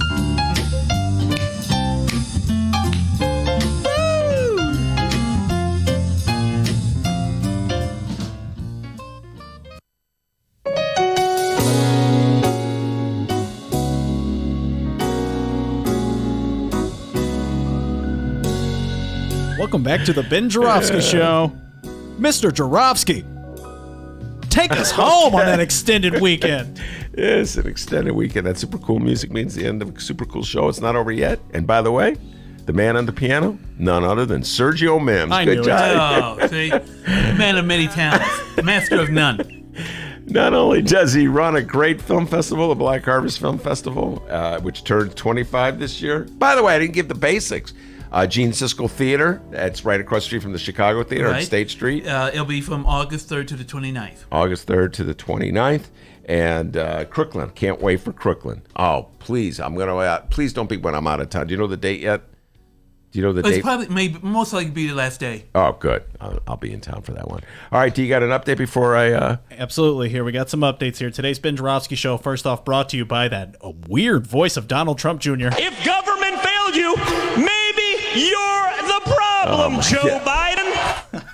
Gosh, so funny. It's just trying to convey something. I'm not sure what. Quick reminder, yes, tomorrow and Friday, Ben and I will be gone. Ben's headed off to L.A. Put those sunglasses on, buddy. Oh, look at this guy. Oh, man, he's going to be styling in Los Angeles tomorrow.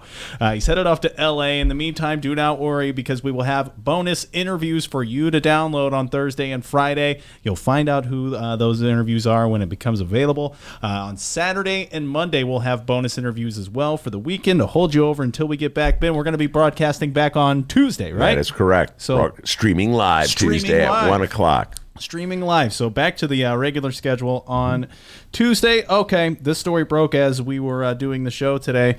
Alderman Carrie Austin, what the hell did you do? Her office was raided by the FBI today. FBI agents executed a search warrant Wednesday morning on the far south side office of Alderman Carrie Austin. It says here an unmarked white cargo van sat in a side parking lot of the building on 11th Street along with two sedans and a black SUV. A federal agent got into the black SUV and pulled away about 1:45 p.m. after loading a cardboard box with marked, very similar to Burke here, a cardboard box marked evidence bags and a large rolled up poster into the vehicle. I'm assuming it's not a poster of Carrie Austin. No, and this is from her ward office, does it say? 11th, on 11th Street, yeah. It says 11th, probably 111th, probably a mistake there if it's her ward office. Right. Wow. Listen, it's speculation, so it's dangerous to do this kinds of things. But people have been saying for a long time that there was going to the other shoe hadn't fallen on the Danny Solis investigation. That, of course, is former Alderman Danny Solis, the zoning chairman, was wearing a wire for how many years? 3 years, I want to say. Sergio Mims, and he'd been taping conversations with Ed Burke, probably taped a lot of conversations with a lot of other people. For all I know, I'm in one of those conversations. I'm trying to think of all the phone calls I made to Danny Solis. Boy. Well, maybe we won't be back on Tuesday, guys. I swear to God, people, I didn't do anything. LA trip brought to you by Danny Solis. Yeah. So maybe it's Where is Danny Solis? Has he been seen lately? Well, there was a picture of a man alleged to be Danny Solis at a Social Security office, I want to say, in Pilsen. Now, I don't know if it really was Danny Solis, but this picture was floating around the internet. Other than that, I don't believe Danny Solis has been seen since news broke of his indictment, and he didn't step down, Sergio Mims. He kept his seat in the city council until the end of that term. He didn't run for re-election, so he obviously there's a new alderman, but which meant he drew all that money. So I'm sure you feel really good about your tax dollars going to Danny Solis. Well, I'll tell you this. Is this the dawn of a new day in Chicago? What's going on here? What do you mean? I mean, all these indictments, well, I should say potential indictments, and FBI raids, and all these crooked politicians now getting their comeuppance. It's something going on here, or it's just a... more of the same, I would say. More of the same, yeah. No. We have a mayor who personally knows the U.S. Attorney General. Oh, so you're saying that she has a hand in this. Listen, I started the show with a rundown. Somebody had sent me an email today, a rundown of all the public officials in Chicago who had been indicted or convicted of corruption charges from the 70s on. I think it was 460. And the joke I made is that list is already out of date because it didn't include the indictment, the charges against Alderman Proco Joe Moreno for insurance fraud, which is real extraordinary case. Has nothing to do with his official capacity as an alderman, but it shows a certain amount of sleaziness nonetheless, if it's true. He pled not guilty. And then lo and behold, Sergio, while I'm in the show, the news breaks that they're investigating, the feds are investigating Carrie Austin. So like the list has to be continually updated.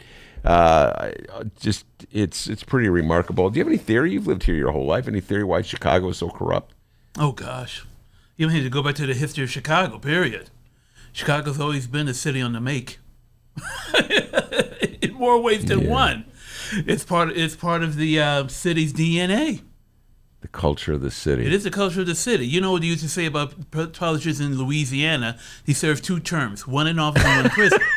So goes for Chicago too. You know, as I said, I was in London last week. I was on a tube, the London Underground, and I ran into Lori Lightfoot, and I said, "Shouldn't you be over at the office?" No, I'm kidding. Oh, I was like, what? I said, "Aren't you supposed to be back in Chicago working?" You know how I knew that story wasn't true after the first shock? Was that there's no way a mayor would be on the... No, I'm like, what? But there would be, when a mayor goes abroad or goes to another city, they don't take the subway. No, you know what I mean? They take limos. They take limos. I mean, I know it's 2 trips, but come on. It's 3. 3 trips? I mean, who is she, Rahm Emanuel? Come on, let's get back to work. She's got work to do, to quote the Isley Brothers. All right, no, she's going to be on, what's that guy's show? Colbert. Yeah, she's on Colbert's show. Oh, come on. She's a celebrity now. Let's get to work. Are you offended by this? It does bother me. It does bother me. You know, you just got into office. Yeah. Get to work. You know, don't be flying to L.A. here. You know, she's meeting with the de Blasio. Yeah, she already met with. Yeah, part of the job is to be an ambassador for the city. Yeah, he's been defending it, saying it's be an ambassador. No, I say, okay, that's fine. 6 months from now. Yeah. Couple months from now. Okay, but she's been in office, what, a month and a half? Get to work. Yeah, I don't... did you read Lori's response to you? Yeah, I know. She said, what, she said, get used to it? Get over it, buddy. Monroe, defend this policy as a former press aide to Eugene Sawyer. Oh, he's biased. Yeah, well, he's got a different point of view. How about putting it that way? Right, exactly. No, it's the mayor of Chicago, depending on who is the mayor, is a celebrity. They're an ambassador for the city. Okay. And they get lots of invitations to things.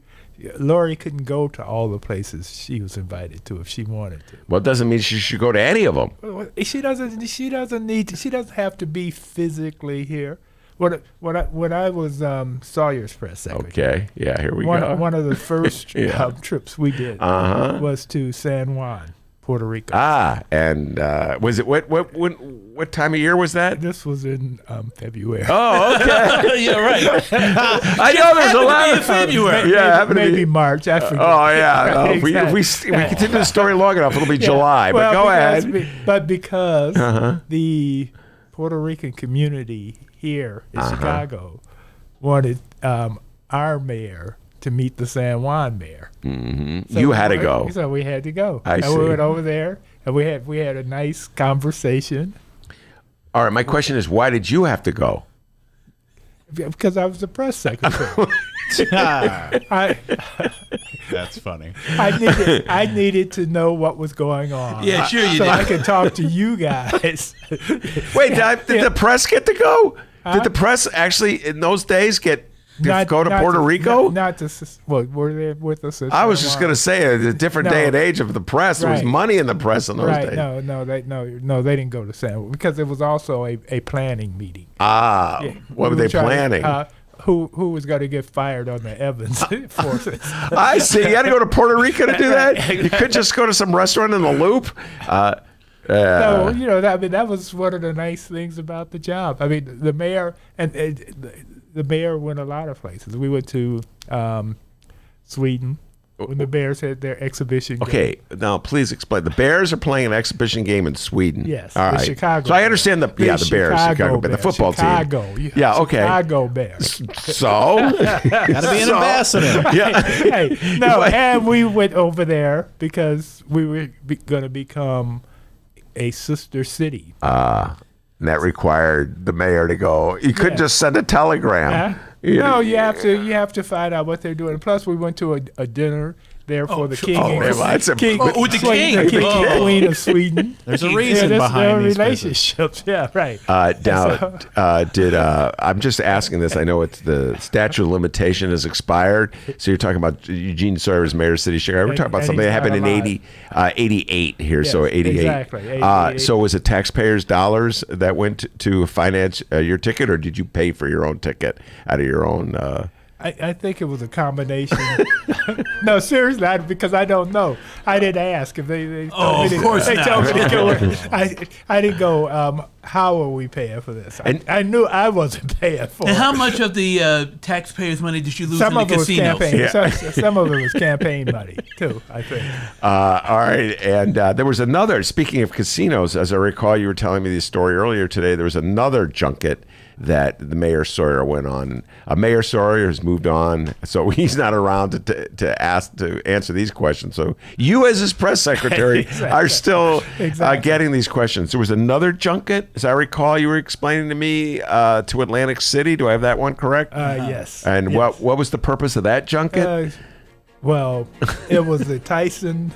Oh, okay. Tyson Spinks as in fight. Mike Tyson and Leon Spinks fight. Spinks. Yeah, fight. But yeah. we also met with Donald Trump because he was trying to pitch a tower here in Chicago. So that was ostensibly. Thanks a lot. Thanks a lot. Keep going, Monroe. Not that travesty that we have right down here in the. Well, that's later, obviously, because this was in 1988. No, but you put the seed in his mind already. Yeah. Now you got that monstrosity on Chicago Avenue. River. Yeah, Chicago River. Sure, I'll take the blame. Wait, so you actually met Trump? Oh, yeah. Talked to him. Greeting line sort of talked to him. We shook hands, and that was it. I didn't have. So was there a private meeting between Trump and Sawyer? Yeah. And were you privy to that? No. Because it was Al Johnson, the Cadillac man. Oh, who set it up? Set it up. And the boxing promoter, Don Tyson, King. Yeah, Don King. And in fact, it was at King's house in New York, New Jersey, Manhattan, or in Manhattan. King had a house. I did not know that. Okay. Yeah, no. And what was really interesting is the house had corrugated bars that covered the entire front. I mean, it came down, so he was locked in because he had so many enemies. Including most of the boxers that he was representing or ripping off all those years. So let me get this straight. It was Donald Trump, Don King, Al Johnson, I remember him, and Eugene Sawyer. Yeah. Boy, I'd like to have been a fly on the wall for that meeting. I wasn't. So they didn't invite you? They didn't invite. Somehow they didn't want the press to know about it. So where were you doing while they were meeting? He was at the casino. No, I wasn't at the casino.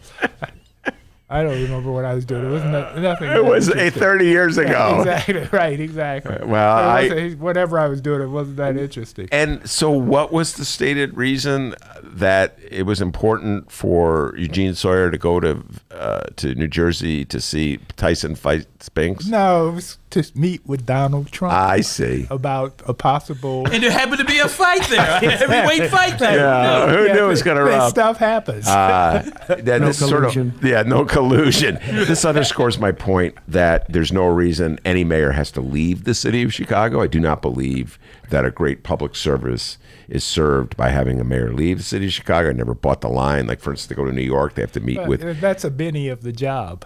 It's a benefit of the job, yeah. All right, so that's different. Did you meet any of Trump's friends by the name of Dmitry or Vladimir or Sergei? Okay.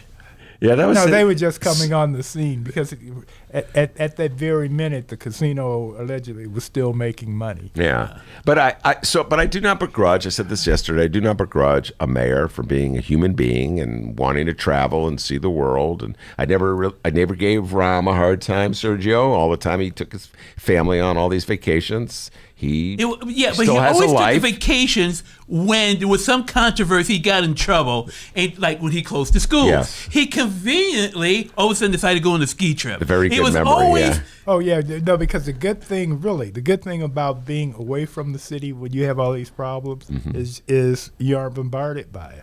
You really, it's like a distant thing that you are completely aware of. Yeah. And so it's a nice reprieve. Yeah, It really is. I understand all that. I just have a difficult time with the way we obsess over it here in the city of Chicago. Like when I've been saying this, when Lori Lightfoot's on the Steve Colbert show, that somehow or other that elevates us. That's how Chicagoans view the world. We're more important because our mayor was on this national talk show. Well, that is Chicago's natural second city syndrome. Second city status. You know, we're not like New York thing. You know, anytime New York makes a fuss about something that's going on in Chicago, then we go, well, it was like New York. Yeah. It's like that scene in The Simpsons years ago when Montgomery Burns takes Homer to a big vacation in Chicago.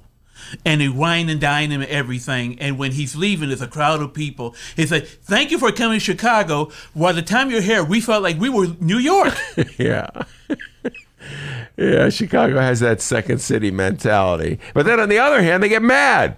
Like, you should be here with us. And that's the other thing That's about the way Chicago. I feel. Yeah. I just think that it's not a good look. It's not a good look for so early. Of course, the mayor's the ambassador of the city. Right, but there are telephones. There's email. I mean, you don't have to physically be in a place all the time. Mm-hmm. What? I'm curious. What happened with the Black Film Festival while you were in London? Yeah, who was running the Black Film Festival while you were in London? Oh, I was doing work. Yeah. Oh, so he can do work in London, but I'm not the mayor of Chicago. No, the point is you can do work unless you're a policeman or something. You're supposed to be out. By the way, what arresting were you people. doing in London? I went to some concerts and see some friends. And by the way, I'm surprised Lori Lightfoot was here for her inaugural. She could have been someplace else. I don't know. But sometimes you have priorities. She could have been in Tibet. I don't know where she was. She could have done the inaugural from New York. She could over have. a video screen. Yeah. Hey, can I ask Sergio a question? Go ahead. Yeah. You see all these scooters around? I haven't seen them. Oh, really? I've seen pictures of them. Yeah. I was in Bloomington, Indiana, last fall. Man, you get around. And they're everywhere. Yeah. I mean, you just see these scooters just lying on the street. And I said, literally, just lying on the street. I said, what's going on with all these scooters? That was this scooter ride thing. And people just leave them after they're finished with them. I haven't seen any yet. Well, not on the south side, on the north side, where they got bowls for the little dogs outside the stores, and the women with their big baby carriages. Did they I'm have sure the scooters in everywhere. London? Did they have scooters in London? No, they don't. They don't even have Uber in London.